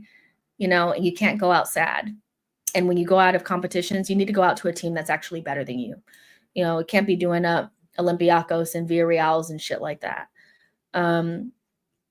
So even if he wins something, he can go, thanks, but we need to move on, which is fair enough. But, I like Arteta, but all of us that like him, in spite of his shortcomings, know it's time to move on if he doesn't win even this time, even with all the bad luck in the world. So then what are we saying then? Why have you been fighting me this whole time then, if you agree basically that we need to move on if he doesn't win anything? Because the only reason why you think that is if he hasn't won anything, and so that would be a disappointment. We wouldn't have this expectation of him if he had won anything. So yeah, you pretty much agree with me. So I'm not quite sure why you've been fighting me for the last 2 hours. You agree that he needs to win something. If we don't win something this year, then Saka, Saliba, MLS, Winnie, Timber, Raya will all be looking to leave. And again, not teams that aren't as good as us have won things recently. Spurs have won things. Newcastle, Crystal Palace have won things. So we know we can. Our team is better than theirs. So why is it this like weird acceptance that it just makes sense that we just cannot win anything? It's just insane to me. So we need to win something. And I expect even more than the season before and the season before, because he will get what he's going to get stuff. He's going to get the attackers. He's getting back, backup players for key positions like behind Saliba and stuff like that. And so we shall see. At Jess, what do you think of a gal's opinion about Arteta? I don't know a gal's opinion of Arteta. What is his opinion? I haven't watched a gal in probably about 2 or 3 years now, so I don't know what his opinion is now. But before, I remember that he really did back Mikel, the last time that we were on shows together. So I wonder if that's changed, which there's nothing wrong with your opinion changing as you get more information. If you still have the same opinion of Mikel in 2025 that you had in 2022, then I'm looking at you funny. Because surely your opinion has changed since then.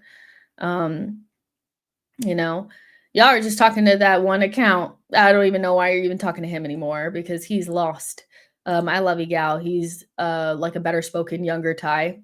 The year is 2030. Arteta is still young and learning. He will win us the league this year for sure, but needs to have all of his players fit and to benefit from good refereeing. I just wonder what we could put. I mean, do you guys agree? Because there's 1,300 of you guys watching. Do you guys agree with me when I say that you need to be the best team? Like, and when I say the best team, I mean the best, not in the same arena, but the best. Best manager, best players, best depth, best experience, all of that. Do you guys agree with that? because I know that that's kind of maybe like an unpopular opinion. The league to me is completely different than a cup. The league over a 38 game period, in my opinion, evens out everything. And if you're not the best, you don't win. So um, do you guys agree with that? Because if you don't, and you do think that we should win the league, I want to know that, because I just do not see what we could do to be better than City next season or Liverpool. I just feel like they have a kind of machine type way of winning the small games home and away, and we still have an era of uncertainty when we play those teams. Like, they don't have the, are we going to be able to beat Fulham today? Are we going to be able to beat what? They don't have the low block problem that we have. We have a problem where if a team sets up a certain way, it could stump us. But, when you're watching City and Liverpool, it almost, maybe it's because I'm watching them and I'm not one of their fans, but it feels like almost like a certainty that they're going to win those games, where I feel like it's uncertain for us. So, yeah, I mean, what do you guys think? Because it's not about making an excuse for him. That's something that I've always felt, that you need to be the best team. When we were beating Fergie to those titles, it was close, but I did think we were better than them. You know, I did. I was like, we're better than them. We have Thierry Henry. We're better. So they have all that other stuff, but they have Ruud van Nistelrooy. We have Thierry Henry. So of course we're better. Um, we just have just that a little bit more, and when it came to Klopp and City, when they were going up against each other, I just felt like City just had that little bit more. It wasn't that Liverpool were not in the same neighborhood, but City had a little bit more. I feel still the same, that you need to be the best, 100%. Um, let's see. Um, Knockout competitions will always have more randomness than leagues. Um, let's see. So you are now agreeing with us that we don't have the best squad in the Prem, and we're behind City and Liverpool in the UCL. We're behind blah, blah, blah. So Arteta is not the problem. KSC is big picture. That doesn't explain why he hasn't won a single thing or got into a final since he got the FA Cup. So I'm not really agreeing with you. I just feel like, because the Champions League is a completely different thing. I said in the league, the Premier League, you have to be the best team. You don't have to be the best team in the Champions League, the FA Cup, or the Carabao Cup. So it doesn't really relieve him of having to win anything, and it's not just on KSE. So I'm not really agreeing with you. Knockout competitions always have randomness than leagues. What do you mean you need to win something? They have to win one of the two major trophies. Do you really think players like Rice, Saka, and Saliba will stay just for FA Cup or Carabao Cup? No chance. What I'm saying is that the Premier League, if you're saying right now that he needs to win the Premier League, you might as well pack his bags now. There's not much that I personally feel like we can do. And this is because I feel like you have to be the best team.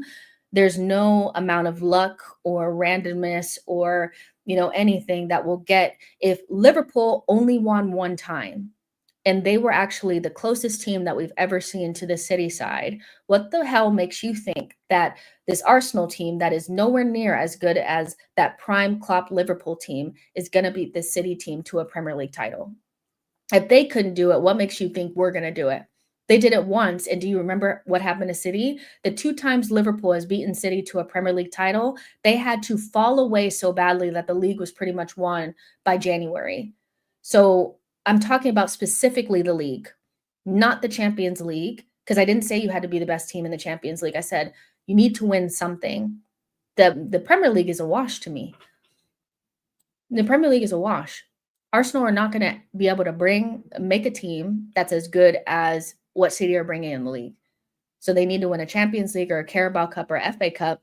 But I'll tell you what, if you had any ounce of silverware at the end of a season, even if you push City and Liverpool to the final day of the season, you got to a Champions League final and you lost to a better side, but you still won a domestic double or you won a FA Cup, the players are going to be much happier than what they are now. The problem is we don't win anything. So Arteta is so great because he got a team that shouldn't be winning the league to challenge for it. But at the same time, if you're good enough to challenge, you should be good enough to win it. Earlier you said Arteta should have had to win the Prems, but now the league is a wash. I think that in the league, so the second season, no, he didn't need to win it. The second time that we challenged, I thought that City were better, and when we started the season, that was fine. But the first season, when they were well behind us, I do kind of think that that was probably our best opportunity because they were so far behind us and we were playing so well. And at that stage, we were so far ahead. I thought it was a Leicester season. I thought it was another Leicester, where if you get that far ahead, then you should win. But the 2023-2024 season, I never said that we were going to win. I didn't predict us to win, and we didn't. But we could have won something. And that's why I feel like you guys are missing out, is that when I say that we should have won something at all, like at any point in time, you guys are saying, well, we're not the best in the Premier League. So what do you mean? We should have won something at some stage. And in the 2022-2023 season, that felt like a Leicester season where we weren't the best team, but we were so far ahead that we probably should have won it, but we collapsed. Then the next season, we started off slowly, never thought we were going to win it. That's fine, but we didn't win a Champions League, a FA Cup, or anything. Then the next season, we're not going to win it. I went into that season, didn't say we were going to win it. Probably could have done better in the Champions League, didn't do a FA Cup, nothing. So I kind of get what you guys are trying to say, but you're trying to pick apart my argument when I've been pretty fucking clear. I've said multiple times that we haven't won anything in 5 seasons. Not a FA Cup, not a Carabao, not a Prem, not a anything. And because the Premier League is so difficult, you have to put more emphasis on the cups. And he doesn't, and we don't win them. So yeah, Banksy says, you sound more like Spurs now, Jess. We want a league or a Champions League next season. I didn't say no Champions League. I said the Premier League, I know we're not going to win it. I can tell you that right now with all certainty. We're not going to win it because my belief is you have to be the best team. So Champions League, FA Cup, Carabao, and then depending on how that goes, then maybe you look at it a little bit differently. But that'll be a really difficult thing to do. If you win just a Carabao Cup, you have to have pretty much made every single final and pushed City to the final day. But no, you sound like a Spurs fan when you say if you don't finish 15th or 16th, you shouldn't be complaining. But being realistic about the fact that we're not better than City. So there's nothing we could do in this window that will make us better. So the Premier League, we're not winning that. And most people I feel like actually agree with me on that.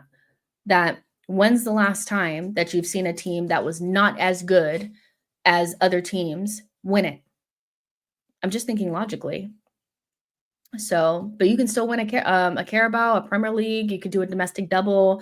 You could win a Champions League. So, but if you want him to win a Premier League, and if he doesn't win it, you want him out, then you might as well sign his P40. He might as well sign a P45 now because we're not winning the league. Like, there's just no way. We're not better than City. I don't even have to see them fully in the league yet. The depth, the quality, the manager, it's not happening. FPEP and Liverpool, it's just Arsenal's time, vibes, vase analysis. These men don't realize the players have to experience winning. We only bottled 22-23. Arteta's first season, had a young team. So you agree with me. You agree with me.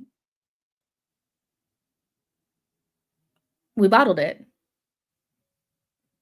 Thank you. I'm glad that you're admitting that, because every time I say that we bottled it, people try to make it something else, but it's not.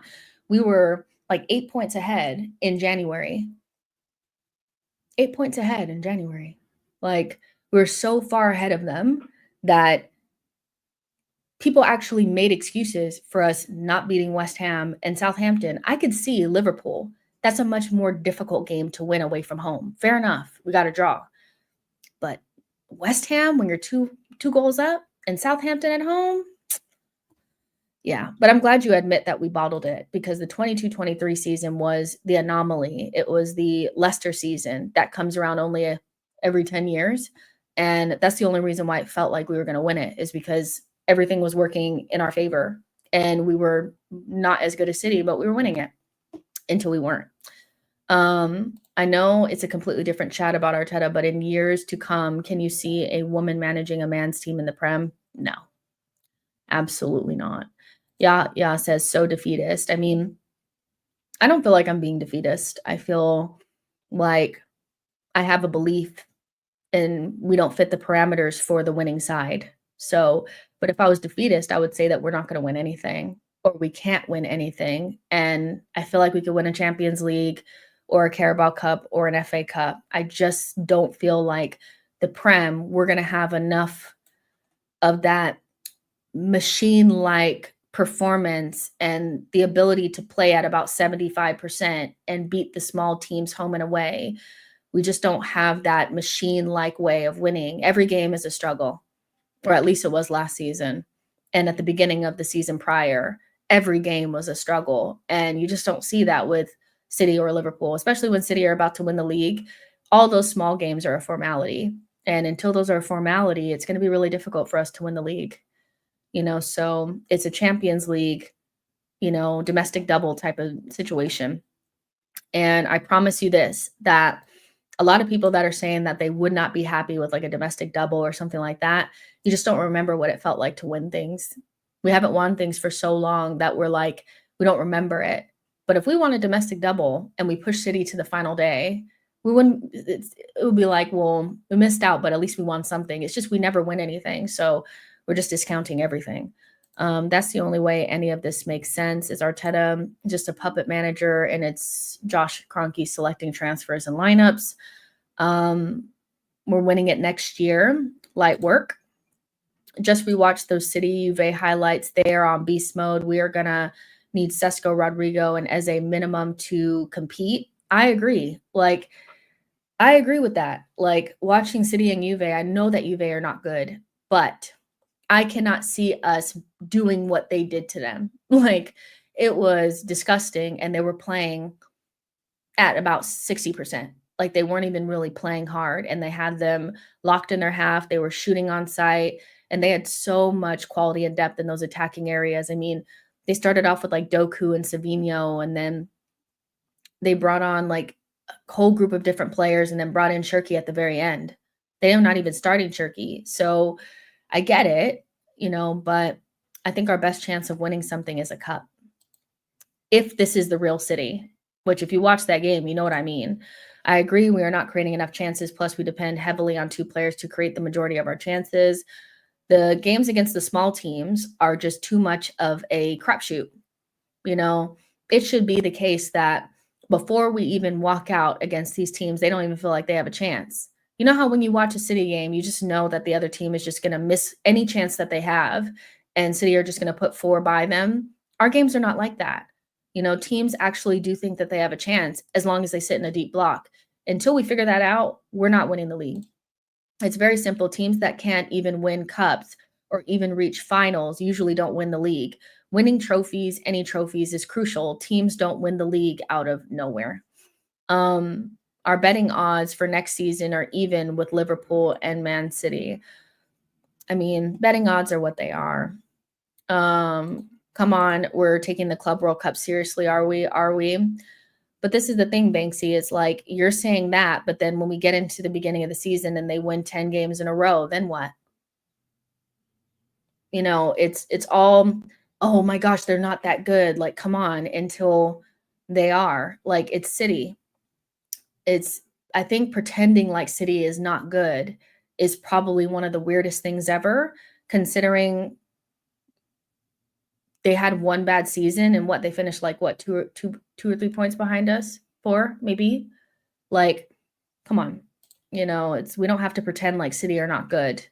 They are. They're better than us, like at least on paper, unless everything on paper is like false. Yeah, it's looking long.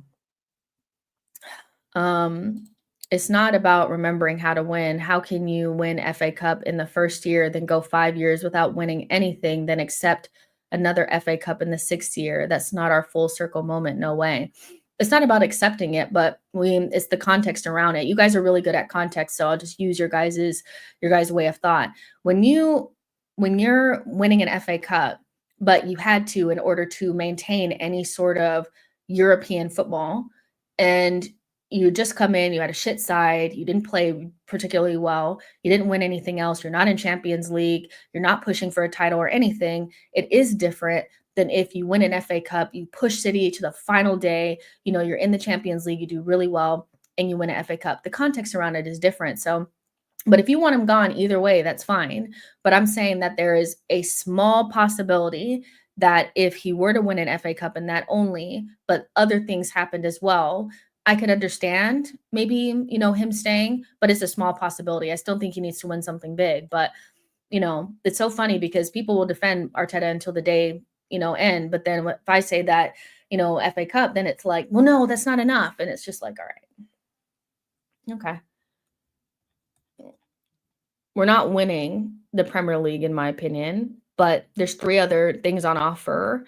And, if you push City to the final day and they just happen to be better than you, because they are, I just, no, I'm not discounting City as a club. I'm just not taking a postseason result in money grab competition as my scouting intel. Well, you don't need scouting intel, Banksy. You don't need it. You don't need it. Do you actually feel like City are going to be a bum next season? Like, really, be honest with yourself for 5 seconds. They finished like 2 or 3 points behind us. They finished third, 3 points behind us last season, and they had a poor season. And they've added Cherky, Reinders, Nuri to their team. What makes you think that what we are watching in the Club World Cup is a mirage? Like, okay. It's going to make sure you come back here after the first 5 games and tell me if it was just fake. It's just crazy. But like I said, I don't think that we're going to win the Premier League because of my beliefs on how the Premier League needs to be won. But there are 3 other competitions that we could win, and we need to win one of those 3. And there's a small possibility that if he were to win one of the domestic cups or both, that I could make an argument for why he maybe doesn't need to go. But it's still small, very small possibility. He probably still needs to win something bigger. Some people in the chat are very naive. They're naive and they're just, just grasping at straws. Like, City are not going to be asked. Like, be real. We need 2 things to even have a chance this season: adding major attacking talent, and Mikel needs to learn to be more tactically adapt. Personally, I think it's going to be a long season. And again, those home and aways against non-top 6 opponents need to be formalities. I really don't think it's like people are acting like, just they had all these excuses for why it's okay not to beat Everton, why it's okay not to beat Bournemouth and Brentford and shit, because they had an injury, and Kai Havertz wasn't playing. But they think that I'm just delusional because I'm saying that we're not going to win the league.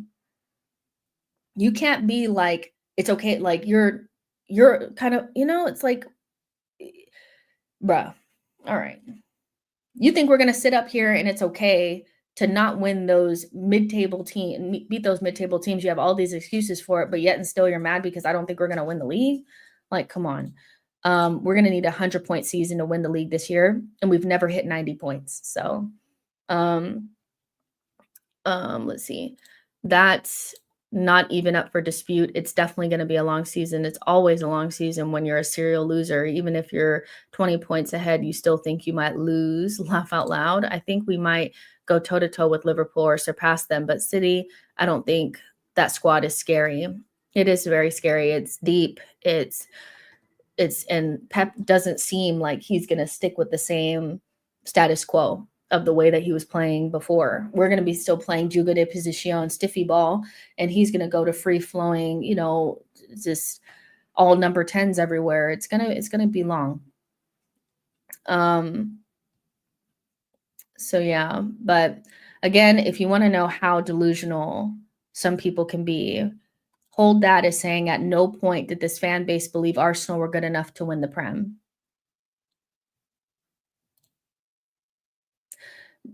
Okay. Right. So at the 2022-2023 season, I didn't imagine Arsenal fans bantering other teams because they were already saying we're going to win the league. I didn't see AFTV printing out T-shirts of us at the top in December acting like we we're going to win the league. Of course you guys thought we were going to win the league. You were wrong, but of course you guys did. Now all of a sudden nobody believed we were going to win the league. Of course you guys did. You know, sitting up there on the final day of the season, holding your breath when we were playing Everton, thinking that Man City might drop points. Of course you guys thought we'd win the league. Like, come on. Up until the point that we lost to Aston Villa 2 seasons ago, you guys thought we were winning the league. Like, come on.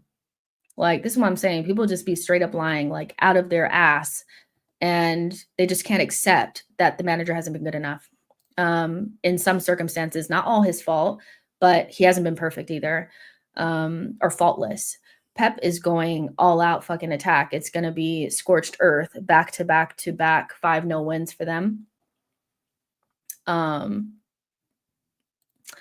I'm afraid of mental fatigue because going toe to toe and not achieving is draining.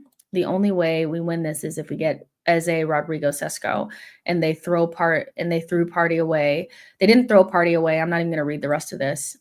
He didn't sign a contract. I need you guys to like accept the fact that they didn't throw him away. They offered him a contract at basically the same terms as he's had this entire time, and he didn't sign it. Like, why are you guys blaming the club?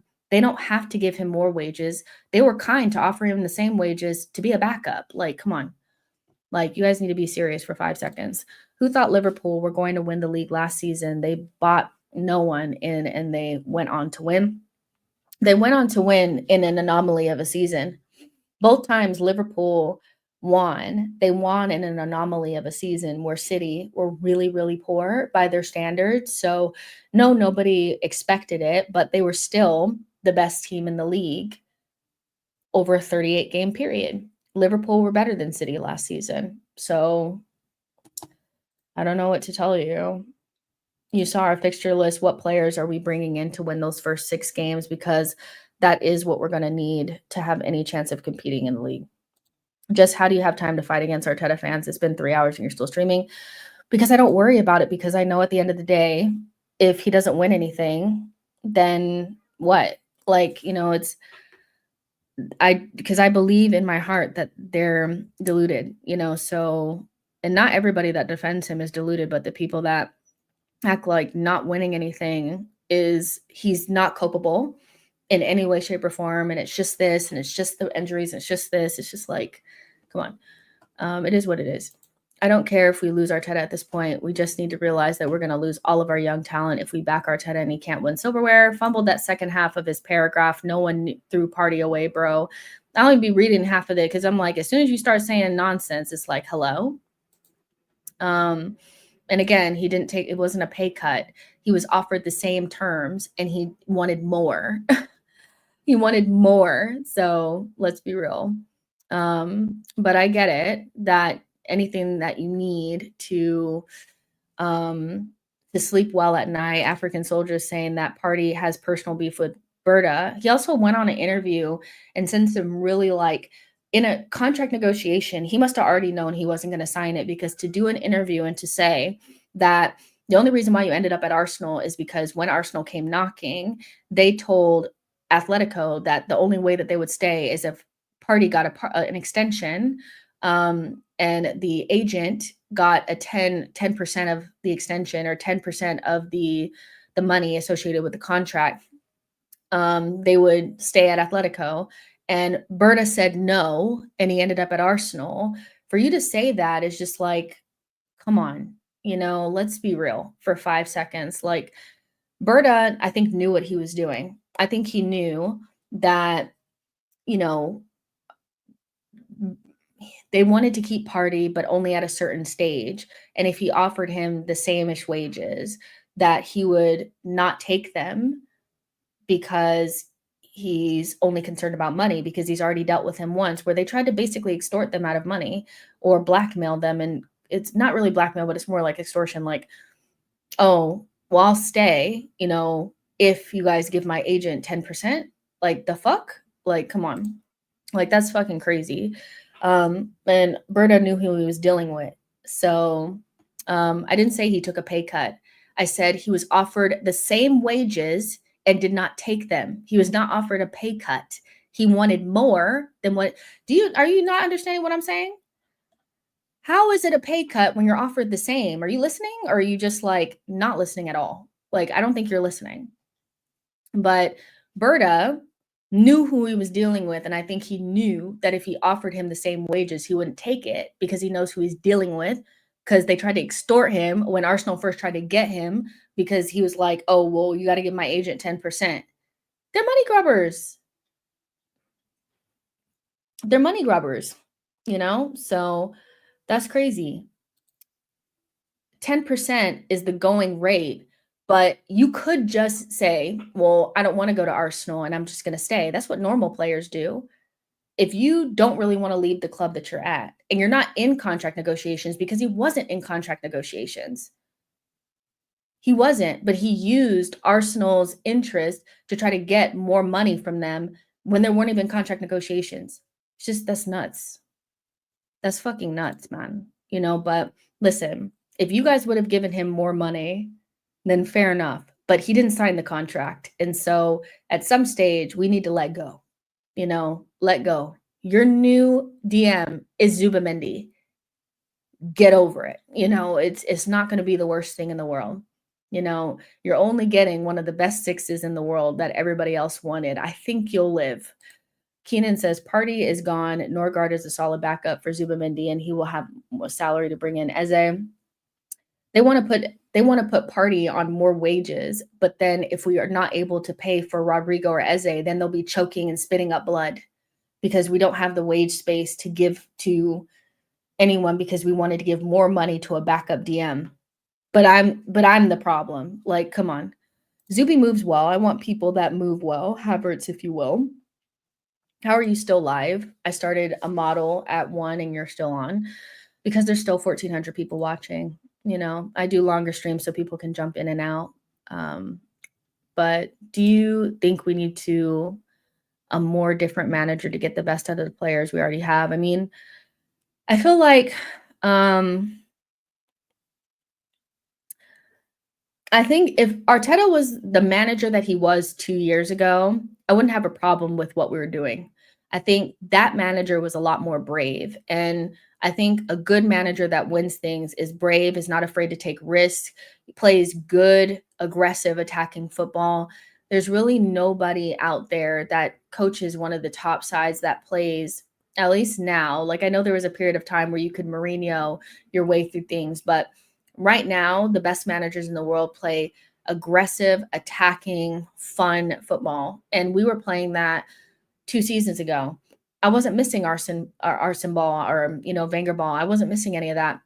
I was totally in love with the way that we were playing because I thought sometimes we didn't get it right, but for the most part, we had really good defensive principles, you know, and we weren't getting blamed or anything like that, but we were absolutely annihilating teams. They would score and we would score right back. They were calling us retaliation FC. You know, if we were going into the final minutes of a game, we knew we were going to score. We would score 3 or 4 goals. You know, we'd press the issue. We had teams in hell. We would, you know, just have them backed into their box and they weren't able to get out. And we knew we were going to score. That is the manager. This is why it's so frustrating with Mikel, because that is who he is. I don't know why he's become this more pragmatic manager over the last 2 seasons, but it's not getting us any closer to where we want to be. Is it making us different? Yes, but it's opened up another can of problems. You know, before our problem was more like we could have conceded less goals. You know, in that first season that we challenged, we had some times where we rode our luck, or you know, we conceded maybe too many goals or whatever. But we were scoring a shit ton. These past seasons, it's like, yeah, we're conceding less, but we're not. When we get into a situation where we need to score, we can't. And there was never really a time under Mikel in that 2022-2023 season where I felt like we wouldn't score. Now it's skewed because if we start scoring and a team lays down, we'll score a lot of goals now under Mikel. But if a team does the mid block, it's over. We're not scoring. Like if we do, you know, it's you know, we worked really hard for it. So I think from a Mikel perspective is if he would, at the very least, get back to the football that we were playing with better attackers and this better defense, we probably would win stuff. because that way of play was much more akin to the way that other teams are playing now and winning things. So I think with better players and this, the defense that we have now that's better than the defense that we had then because we don't have Ramsdale, we have Raya. There's no Rob Holding or no, opportunity for a Rob Holding type player to come in. Timber is an upgrade on White. MLS is upgrade on Zinchenko. You add that defense to a more aggressive attacking style with better attackers. So not Jesus and Martinelli, but a top striker and a top left wing. We could probably win things. So to me, it's more about can he get back to the manager that he is, or is he too traumatized? Because it's not like we didn't play good football. We did. We did, and I liked that football. That was great football. It wasn't Wenger ball, but it was fantastic. One of my favorite games that we played in that season, that first season, was against Fulham in the second half of the season. This was even after, like, Jesus had gotten injured, because remember, Jesus had gotten injured, but we didn't collapse, so this whole, oh, if you get injuries, you're going to collapse. No, we played a lot of games after Saliba and Tomiyasu and Jesus got injured, and we didn't collapse into the very end. That wasn't about them not being there. It was the pressure got to us. But we were playing games with Rob Holding at the back at that time. Trossard had come in, and we played against Fulham away from home. And it looked like the way that City looks when they just come somewhere and they just own you. We played good football. We opened them up. They didn't even really want to play us. They were so bad because they didn't want to play us. It was just, they just knew it was going to be long, so we just need to go back to that, and go with better players this time, so yeah. But Mikel had the formula in 22-23 season. He just needs to bring better players and keep working on the positives and work on minimizing the negatives. Instead, he switched it all up, went defensive. Does doing these longer streams take a lot of energy from you mentally, at least, or are you pretty much fine with them? I actually enjoy them. I like talking about Arsenal, and I like having debate. It's fun to me. Like, when we get off of this stream, like, I will have had the time of my life. So I wouldn't do longer streams if I didn't like to do them. Of course, I'm like tired after and stuff like that, but I just feel like my channel is much better with live content. So if I'm only live for an hour, that's not the type of stream because we just kind of go through the comments and stuff. I don't have a structured show. So if I just go through and talk to you guys for an hour, it doesn't have a lot of rewatch value. So it's better for me if I just go longer so more people will watch, so I get more views, but equally, it's better for people that come later because they're not watching a rewatch, they're actually getting involved in the conversation. Because my channel is basically just go through the comments and we just chit chat. Like, I don't do structured shows. It just doesn't work for me. But I am going to get off in a second because I am hungry. Now that the governor Rodri is back, forget about the league. Sesko, Rodrygo as a Mosquera, Norgard, Zubimendi, Kepa as a 10 out of 10 window. If Arteta can't win with that squad, he is the problem. I think we played City 3 times in a month in 2022, 2023.